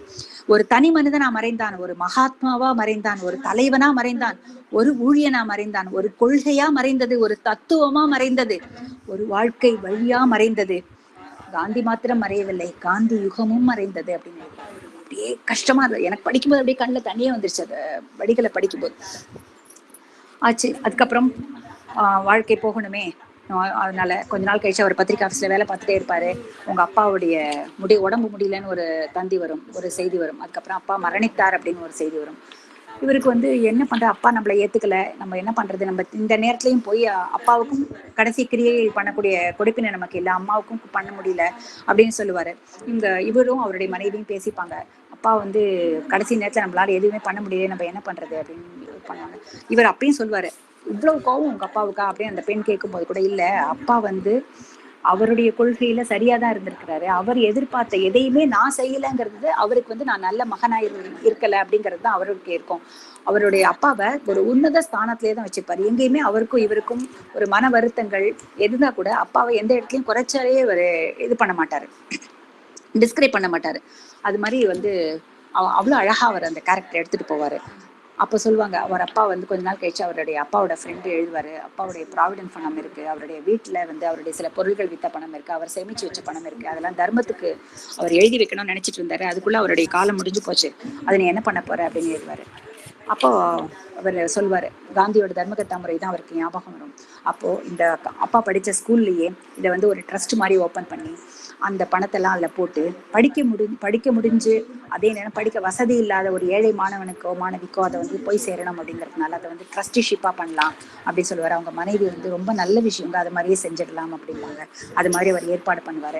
ஒவ்வொரு விஷயத்தையும் பார்த்தீங்கன்னா அந்த கேரக்டரை காந்தியோட இன்ஸ்பிரேஷனில் ஒவ்வொரு சின்ன சின்ன விஷயத்தையும் அணுகிற மாதிரியே அவர் அந்த கேரக்டரை கொண்டு வந்திருப்பார். ரொம்ப அருமையாக இருக்கும் அந்த இடங்கள்லாம். அதுக்கப்புறமா இதுக்கு நடுவில் அவருடைய பத்திரிகை ஆஃபீஸில் வந்து எல்லாமே மாறி எடுத்துன்னு சொன்னலையா, காந்தி வந்து காங்கிரஸை கலைச்சிடணும்னு சொன்னார் இல்லையா, அது மாதிரி லாயல்ட்டி மாறும். அதாவது தேசத்துக்காக காங்கிரஸ்னு இருந்தது போக கட்சிக்காக எல்லாமே அப்படிங்கிற நிலைமை மாறுது, நாட்டில் எல்லாமே மாறுது, லாயல்ட்டி ஷிஃப்ட் ஆகிடுது அப்படிங்கிறதெல்லாம் எழுதிட்டே வருவார். அப்போ வந்து பத்திரிகையிலையும் வந்து அப்போ ஒரு துப்பாக்கி சூடு நடந்திருக்கும், அது ஒரு சில கைதிகள் செத்து போயிருப்பாங்க, அதை வந்து இவர் தலையங்கமாக எழுதிடுவாராம் அந்த பத்திரிகையில். அப்போ வந்து அவங்க சொல்லுவாங்களாம், இல்லை கட்சிக்கு விரோதமா நீ எழுதிட்டா, என்னால நீ இப்படி எழுதக்கூடாது அப்படின்னு சொல்லுவாங்களாம். இல்ல கட்சிக்கு விரோதம் இருந்தா கூட தேசத்துக்காக தான் நான் எழுதியிருக்கோம், இது வரைக்கும் அது ஒரு தேசிய பத்திரிகையா இருந்ததுனால இந்த விஷயத்தை எடிட்டோரியல் எழுதுறதுல தப்பு இல்லை அப்படின்னு சொல்லி அவர் சொல்வாராம். அப்ப அவங்களுக்கும் அந்த பத்திரிகை நடத்துறவங்களுக்கும் இவருக்கும் ஒரு மனசு வருத்தம் வரும். அப்ப அவர் வந்து பத்திரிகை அலுவலகத்திலையும் தன்னுடைய பொறுப்பை ரிசைன் பண்ணிட்டு வந்துருவாரு. படிக்கிற வாசகனுக்கு தோணும், இது என்ன ஒரு சின்ன விஷயம் தானே, இதையே அவர் ரிசைன் பண்ணாரு அப்படின்னு சொல்லிட்டு. அதுக்கு அவர் அவருக்கு நம்ம புரிஞ்சுப்போம், ஒரு நல்ல காந்திய தொண்டனா இருக்கிறவன் தன்னுடைய பர்சனல் விஷயத்துக்காக எந்த போராட்டம் பண்ண மாட்டான். எந்த ஒரு விஷயம் மக்களையும் தேசத்தையும் பாதிக்குதோ அதுக்குதான் அவன் போராட்டம் பண்ணுவான். அப்படிங்கிறதுனால அவர் நம்ம அந்த இதை வந்து நம்மளால ஜஸ்டிஃபை பண்ண முடியும். அவர் ரிசைன் பண்ணிட்டு வந்துருவாரு. அதுக்கப்புறம் வாழ்க்கை போகணும் இல்லையா, அதனால அவருடைய மனைவி நானும் வேலைக்கு போறேன், நம்ம எதா பண்ணலாம்பாங்க. ஆனா அது அவங்கள 2 பேருக்குமே பிடித்த ஒரு இதுல ராமகிருஷ்ணா மிஷன் தலைவர் இருப்பாரு, அவர்கிட்ட போய் ஒரு இதை கேட்பாங்க. அவர் சொல்வாராம், நீங்க மேல என்ன பண்ண போறீங்க அப்படின்னு சொன்னேன். ஏன்னா வந்து பள்ளி ஒன்று ஸ்தாபிதம் பண்ணி அது மக்களுக்கு ஏதாவது சேவை பண்ணலாம்னு நினைக்கிறோம் அப்படின்னு சொல்லுவாங்க. இப்போ என்ன மாதிரி பள்ளி பண்ண போறீங்க அப்படின்னு சொன்னா, இவங்களுக்கு ஒன்று வார்தால இருந்த கல்வி முறை தான் ஞாபகத்துக்கு வரும். ஒரு தொழில் சார்ந்த கல்வி முறை, அதுதான் மாணவர்களுக்கு நாங்கள் பண்ணணும்னு நினைக்கிறோம் அப்படின்னு சொல்லுவாங்க. அந்த ராமகிருஷ்ணா மிஷன்ல அவர் அந்த தலைவர் சொல்வாராம், பூந்தமல்லி பக்கத்துல ஒரு இடம் வந்து ஒரு செல்வந்தர் நம்மளுடைய ட்ரஸ்ட்டுக்காக கொடுத்துருக்காரு, அங்கே வேணா நம்ம ஓப்பன் பண்ணி பார்க்கலாம் அப்படின்னு சொல்வாராம். அப்போ வந்து ஒரு 30 மாணவர்களுடைய அந்த பள்ளி வந்தது. பள்ளியை துவங்கணும் அப்படிம்பாங்க. இதை கூட காணாசு சொல்லியிருப்பார் கோதே சிரித்தாள்ல. தொழில் சார்ந்த கல்வி முறை அப்ப மாணவர்களுக்கு எல்லாருக்குமே அந்த அப்ப இருந்த தலைவர்கள் எல்லாருக்குமே பிடிச்சிருந்தது. அந்த கல்வி முறையை நம்ம மாணவர்களை கொண்டு சேர்க்கணும்னு ஆசைப்பட்டிருக்காங்க. ஆனா அது நடைமுறையில் சாத்தியம் இல்லாம போயிடுதுங்கிறது வேற விஷயம். அதே விஷயத்தை தான் இந்த ஆசிரியரும் சொல்றாரு. 30 மாணவர்களோட தொடங்கின பள்ளி, அதுல நிறைய சேலஞ்சஸ், அதுல அவங்க 2 பேரும் சேர்ந்து, கணவன் மனைவி 2 பேரும் சேர்ந்து அதற்காக உழைக்கிறது, அதெல்லாம் ரொம்ப அழகா கொண்டு வந்திருப்பாரு.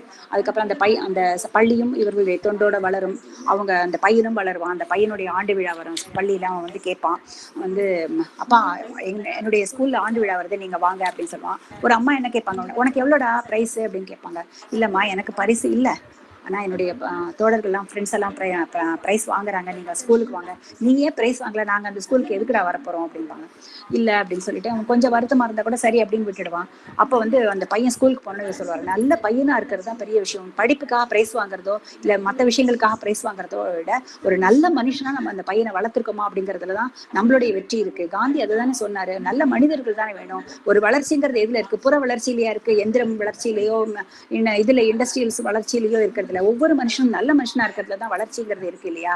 அப்படிதான் நம்ம இருக்கணும். நீ வந்து படிப்பா முன்ன பின்ன இருந்தா கூட ஒரு பையன் நல்ல பையனா இருக்காங்க தான் நீ பார்க்கணும் அப்படின்னு சொல்லி அவர் வந்து ஒய்ஃப் கிட்ட சொல்லுவாராம். அது அவருக்கு சொன்ன மாதிரி அன்னைக்கு சாயங்காலம் அந்த பையன் வருவான், அப்பா எனக்கும் ஒரு பிரைஸ் இருக்கு அப்படின்னு சொல்லிட்டே வருவாங்க. என்னடா காலையில பிரைஸே இல்லைன்னு சொன்னா இப்போ ஒரு பிரைஸ் இருக்குன்னு சொல்றியே அப்படின்னு கேட்பாங்க. இல்ல பள்ளியில வந்து என்னுடைய வகுப்புல வந்து யாரு நல்லவன்னு எல்லார்கிட்டையும் கேட்டிருக்காங்க. அப்போ வந்து எல்லா பையனுமே ஒருமித்த என்னுடைய பேரை எழுதி கொடுத்துருக்காங்களாம்ப்பா அப்படின்னு சொன்னோன்னே அவங்க 2 பேருக்கும் அவ்வளவு சந்தோஷமா இருக்கும்.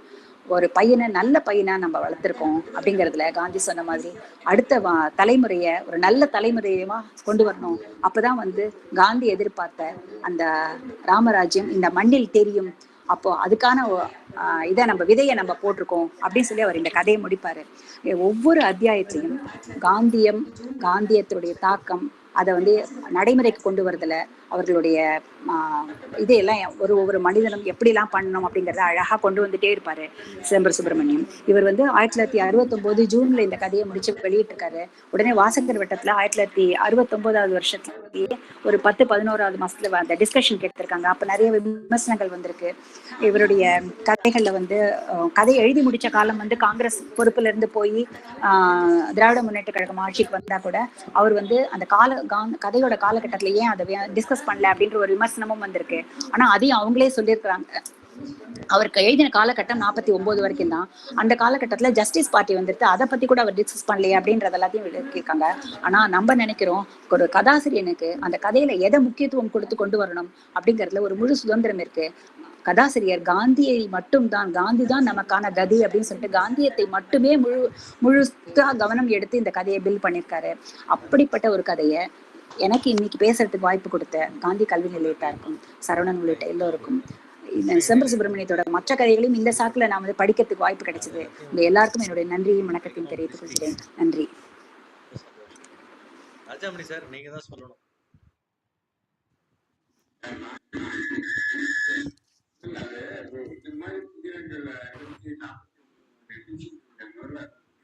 நன்றி.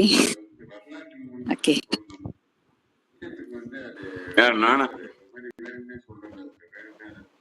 இல்ல அது இப்போ இந்த மாதிரி புதினங்கள் 49 2 விஷயம் சொல்லிடுறேன். முதல்ல அதை பத்தி எழுதுற இதை பத்தி எழுதுலன்னு சொல்றது வந்து வரலாற்று நூலுக்கு தான் பொருந்தும்.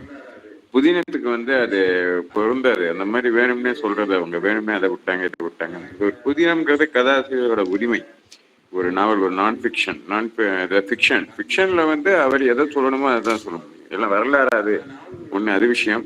அடுத்தது வந்து இது இந்த மாதிரி சமீபத்தில் இந்த ஆகஸ்ட் 15க்காக ஒரு சின்ன ஆய்வு பண்ணணும். சுதந்திர போராட்டத்தையும் காந்தியத்தையும் வைத்து எவ்வளவு கதைகள் வந்திருக்கு, எவ்வளவு நாவல் வந்திருக்கு, பல நாவல்கள் வந்திருக்காரு. இதுவும் ஒரு முக்கியமான நாவல். இதையெல்லாம் பேசப்படவே இல்லை, பேசப்படமில்லை, பொது இடங்களுக்கும் பொது வெளியிலையும் வரல. இந்த புதினத்தையும் வந்து நம்ம கொஞ்சம் லீனியன்ட் இருக்கிறவங்க, பிரபலமான எழுத்தாளர்கள் கூட தங்களுடைய யூடியூப்ல பேசினா இதை பற்றின ஒரு விவாதம் வரும் இல்லையா, அது சிறப்பா இருக்கும். அந்த வகையில் ஒரு நல்ல நாவலை அறிமுகப்படுத்தியதற்கு நன்றி. இதை பற்றி நான் எனக்கு வாய்ப்பு கிடைக்கிற அரங்கங்கள் பேசுவேன் என்பதையே நான் சொல்லிக்கிறேன். ரொம்ப சிறப்பு அம்மா. தமிழ்ல வந்து மிக முக்கியமான நூல்கள்னு சொல்லி இந்த நூலை சொல்லியிருக்காரு. இந்திய சுதந்திர போராட்ட வரலாற்று நூல் நம்ம அவசியம் படிக்க வேண்டிய நூல், இளைஞர்களுக்கு அப்படின்னு சாருநிவேதா சொன்ன கோள். கொஞ்சம் சொல்லணும், டைம் நமக்கு டக்குனு குறைவானதுனால அந்த போர்ஷன் போகாம அந்த சொல்லிட்டாரு. எத்தனையோ காந்திய நாவல்கள் வந்திருக்கு. அதை பத்தி கூட நான் இன்னும் கொஞ்சம் சொல்லணும்னு நினைச்சேன். டைம் நமக்கு டக்குனு குறைவானதுனால அந்த போர்ஷனுக்கு போகாம வந்துட்டேன். அந்த சொல்லியிருக்காரு, எத்தனையோ காந்திய நாவல்கள் வந்திருக்கு, இது வந்து இந்தியாவில் இருக்கிற அத்தனை மொழிகள்லயும் மொழிபெயர்ப்பதற்கு ஏற்ற தகுதியுள்ள நாவல்னு அவர் சொல்லியிருக்காரு.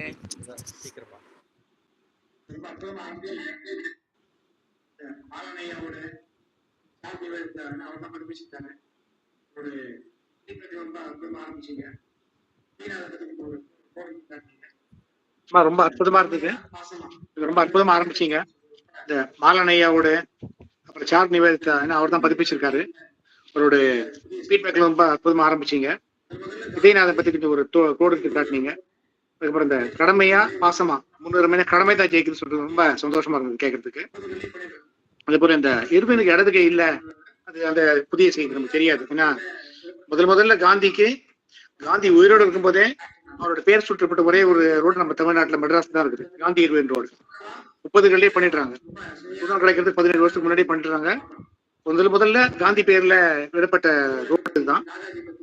அப்ப அந்த காந்தி இருவனோட பேக்ட்னால அந்த இருவனுக்கு இடதுக்கை இல்லைங்கிற செய்தி இப்பதான் தெரியுது. அதே மாதிரி வாராவா வீராவா ரொம்ப சுவையா ஒரு அழகான ஒரு கண்ணோட்டம். அப்புறம் இந்த மதுவிலக்கு பத்தி, ராஜாஜி பத்தி அவர் சிஎம் இருக்கும்போது அதை ரொம்ப அழகா சொல்லிருந்தாங்க இந்த நாவல்ல. அப்புறம் இந்த தன்னோட மகனை கூட காந்தியோட பேர்ல மோகன் பேர் வச்சிருக்காரு, அது ரொம்ப சுவையான தகவல். அப்புறம் இந்த வன்மை இல்லை திண்மை இல்லை அந்த கம்பராம எடுத்து ரொம்ப அழகா ஒரு ஒப்பீடு காட்டினீங்க நீங்க. அது இல்லாம அந்த உமர்காயம் பத்தி ரொம்ப அழகா சொன்னீங்க. அப்புறம் வேதாரணை, அதுதான் ரொம்ப ரொம்ப கேட்கும்போது ரொம்ப கஷ்டமா இருந்தது. கட்டவரல் இந்த பூட்ஸ் கால்ல வேதாரணை உப்பு சத்தியா இருந்த போது கட்டவரல் கூட கட்டா எடுத்து அப்ப கூட ஒரு அந்த நெவர் கேவ் தி ஃபைட் சொல்லி கேட்கும்போது ரொம்ப ரொம்ப சந்தோஷமா இருந்தது. ரொம்ப ஒரு அற்புதமான ஒரு நாவல். நாவல்னு சொல்ல முடியாது, உண்மையா உயிரோட்டமான ஒரு கதைகளை, வாழ்க்கையில் சம்பவங்களை ஒரு அழகா ஒரு மாலமரத்தை தொகுத்திருக்காரு நம்ம சிதம்பரையா. இது ஒரு அற்புதமான நாவலை நீங்க நம்ம புதன் வாசல் வட்டத்துக்கு அறிமுகப்படுத்துக்கு ரொம்ப ரொம்ப நன்றி. வணக்கம். நன்றி நன்றி.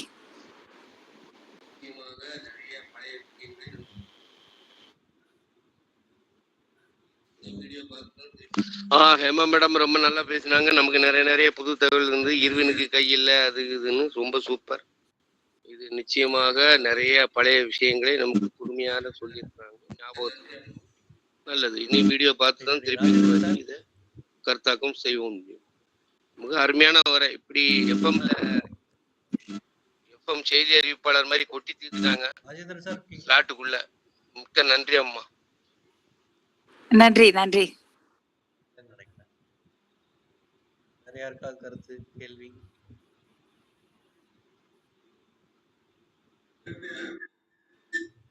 அந்த ஆசிரியர் என்ன கசிய மாமனார் தான், அவர் கூட இருக்காரு. அவர் என்னுடைய அண்ணா தான். ஆசிரியரோட வீட்டுல இருந்து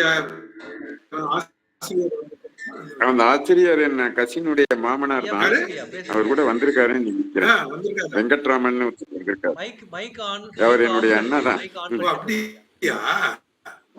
அவருடைய மாமனார்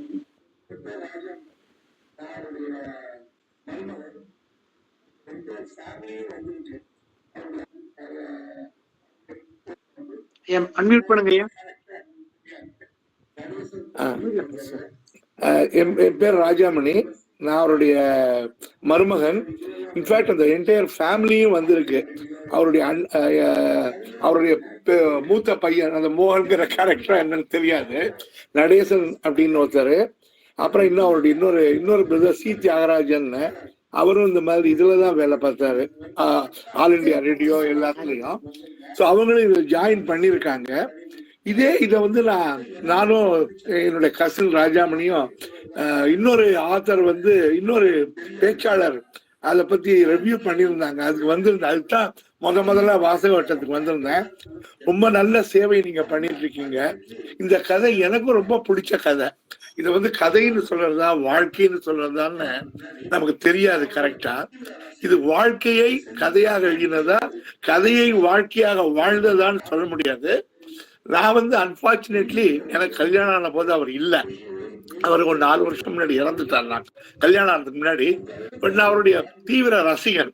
இந்த சென்ஸ் வாழ்க்கையில அவர் எப்படி வாழ்ந்தார் அப்படிங்கறத அவங்க ஃபேமிலி மூலமா நான் கேள்விப்பட்டு, இவர் எழுதியிருக்கிற ஒவ்வொரு எழுத்துக்களும் பொய் இல்லை, மெய் மெய் மெய் அப்படின்னு 3 தடவை நம்ம சொல்ல முடியும். அந்த அளவுக்கு அவர் வந்து வாழ்ந்திருக்கார்.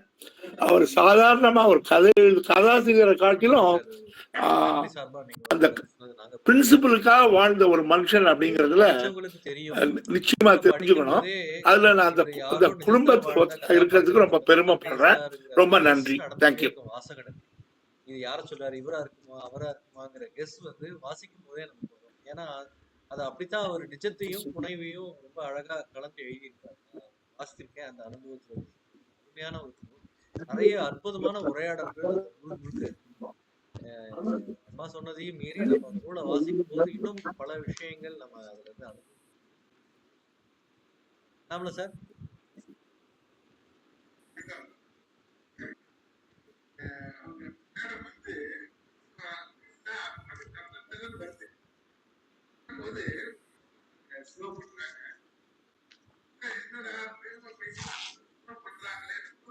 வணக்கம். அவங்க மேடம் வந்து பேசுனா அது பாட்டுக்கு தடன்னு வருது. வரும்போது ஒரு இடத்துல அங்க ஸ்லோ பண்றாங்க. என்னடா வேகமா பேசிட்டு இருந்தவங்க ஸ்லோ பண்றாங்களேன்னும் போது அங்க ஒரு எமோஷனலான ஒரு விஷயத்த அங்க சொல்றாங்க. அந்த சொல்லக்கூடிய பாணியிலேயே நம்ம அப்படியே தொடர்ந்து கேட்டுக்கிட்டே வரும்போது அந்த இடத்துல நிப்பாட்டி கேட்கும் போது அது அப்படியே ஆள் மனதுக்குள்ள போய் விழுந்து, அப்படி ஒரு அற்புதமான ஒரு கலை, பேச்சுக்கலை உங்ககிட்ட இருக்கு. அந்த விஷயத்தை எப்படி நீங்க போய் அங்க கொண்டு போய் எல்லாரோட மனதிலையும் சொர்க்கம் எதை நீங்க முக்கியமா சொல்லணும்னு நினைக்கிறீங்களோ அதை ரொம்ப தெளிவா அந்த இடத்துல ஒரு கேப் கொடுத்து ஸ்லோவா சொல்லி முடிச்சிடுறீங்க. ரொம்ப அருமையா இருந்தது அந்த விஷயம். இந்த புத்தகத்தை பொறுத்தளவு சுதந்திர போராட்டத்தோட கதைகள் நிறைய கேள்விப்பட்டிருக்கோம். அந்த கதைகளுடைய உள்வாங்கினதுனால இது அந்த காலகட்டத்துல இல்லையே அப்படின்ற ஒரு ஒரு ஏக்கத்தை ஏற்படுத்திடுது. இது மாதிரியான கதைகள் இருந்திருக்காங்களே அந்த காலத்தை. இப்ப அப்படி எல்லாம் இல்லாத ஒரு சூழ்நிலையை பார்க்கும்போது ரொம்ப வருத்தமா இருக்கு. ஏக்கத்தை ஏற்படுத்தக்கூடிய ஒரு புத்தகம் இந்த புத்தகம். அந்த காலகட்டத்துல வாழ முடியலையே அப்படின்ற ஒரு ஏக்கத்தை ஏற்படுத்தக்கூடிய ஒரு நாவல். அந்த குடும்பத்தார் வந்தது அது மிகப்பெரிய பெருமை. அந்த குடும்பத்தாருக்கு மிக்க மகிழ்ச்சி. இப்படிப்பட்ட ஒரு குடும்பத்துல நீங்க எல்லாம் இருக்கீங்கன்னு அவரு ராஜாமணி அவரு மெதுவா சொல்றாரு. நானும் அந்த ஃபேமிலி தான் அப்படின்னு சொல்லி ரொம்ப சந்தோஷம். இந்த புத்தகத்தை அறிமுகப்படுத்தின உங்களுக்கும் இத கேட்டுக்கிட்டு இருந்த எல்லாத்துக்குமே அம்மாவுக்கு ஒரு தனி சிறப்பான நன்றி.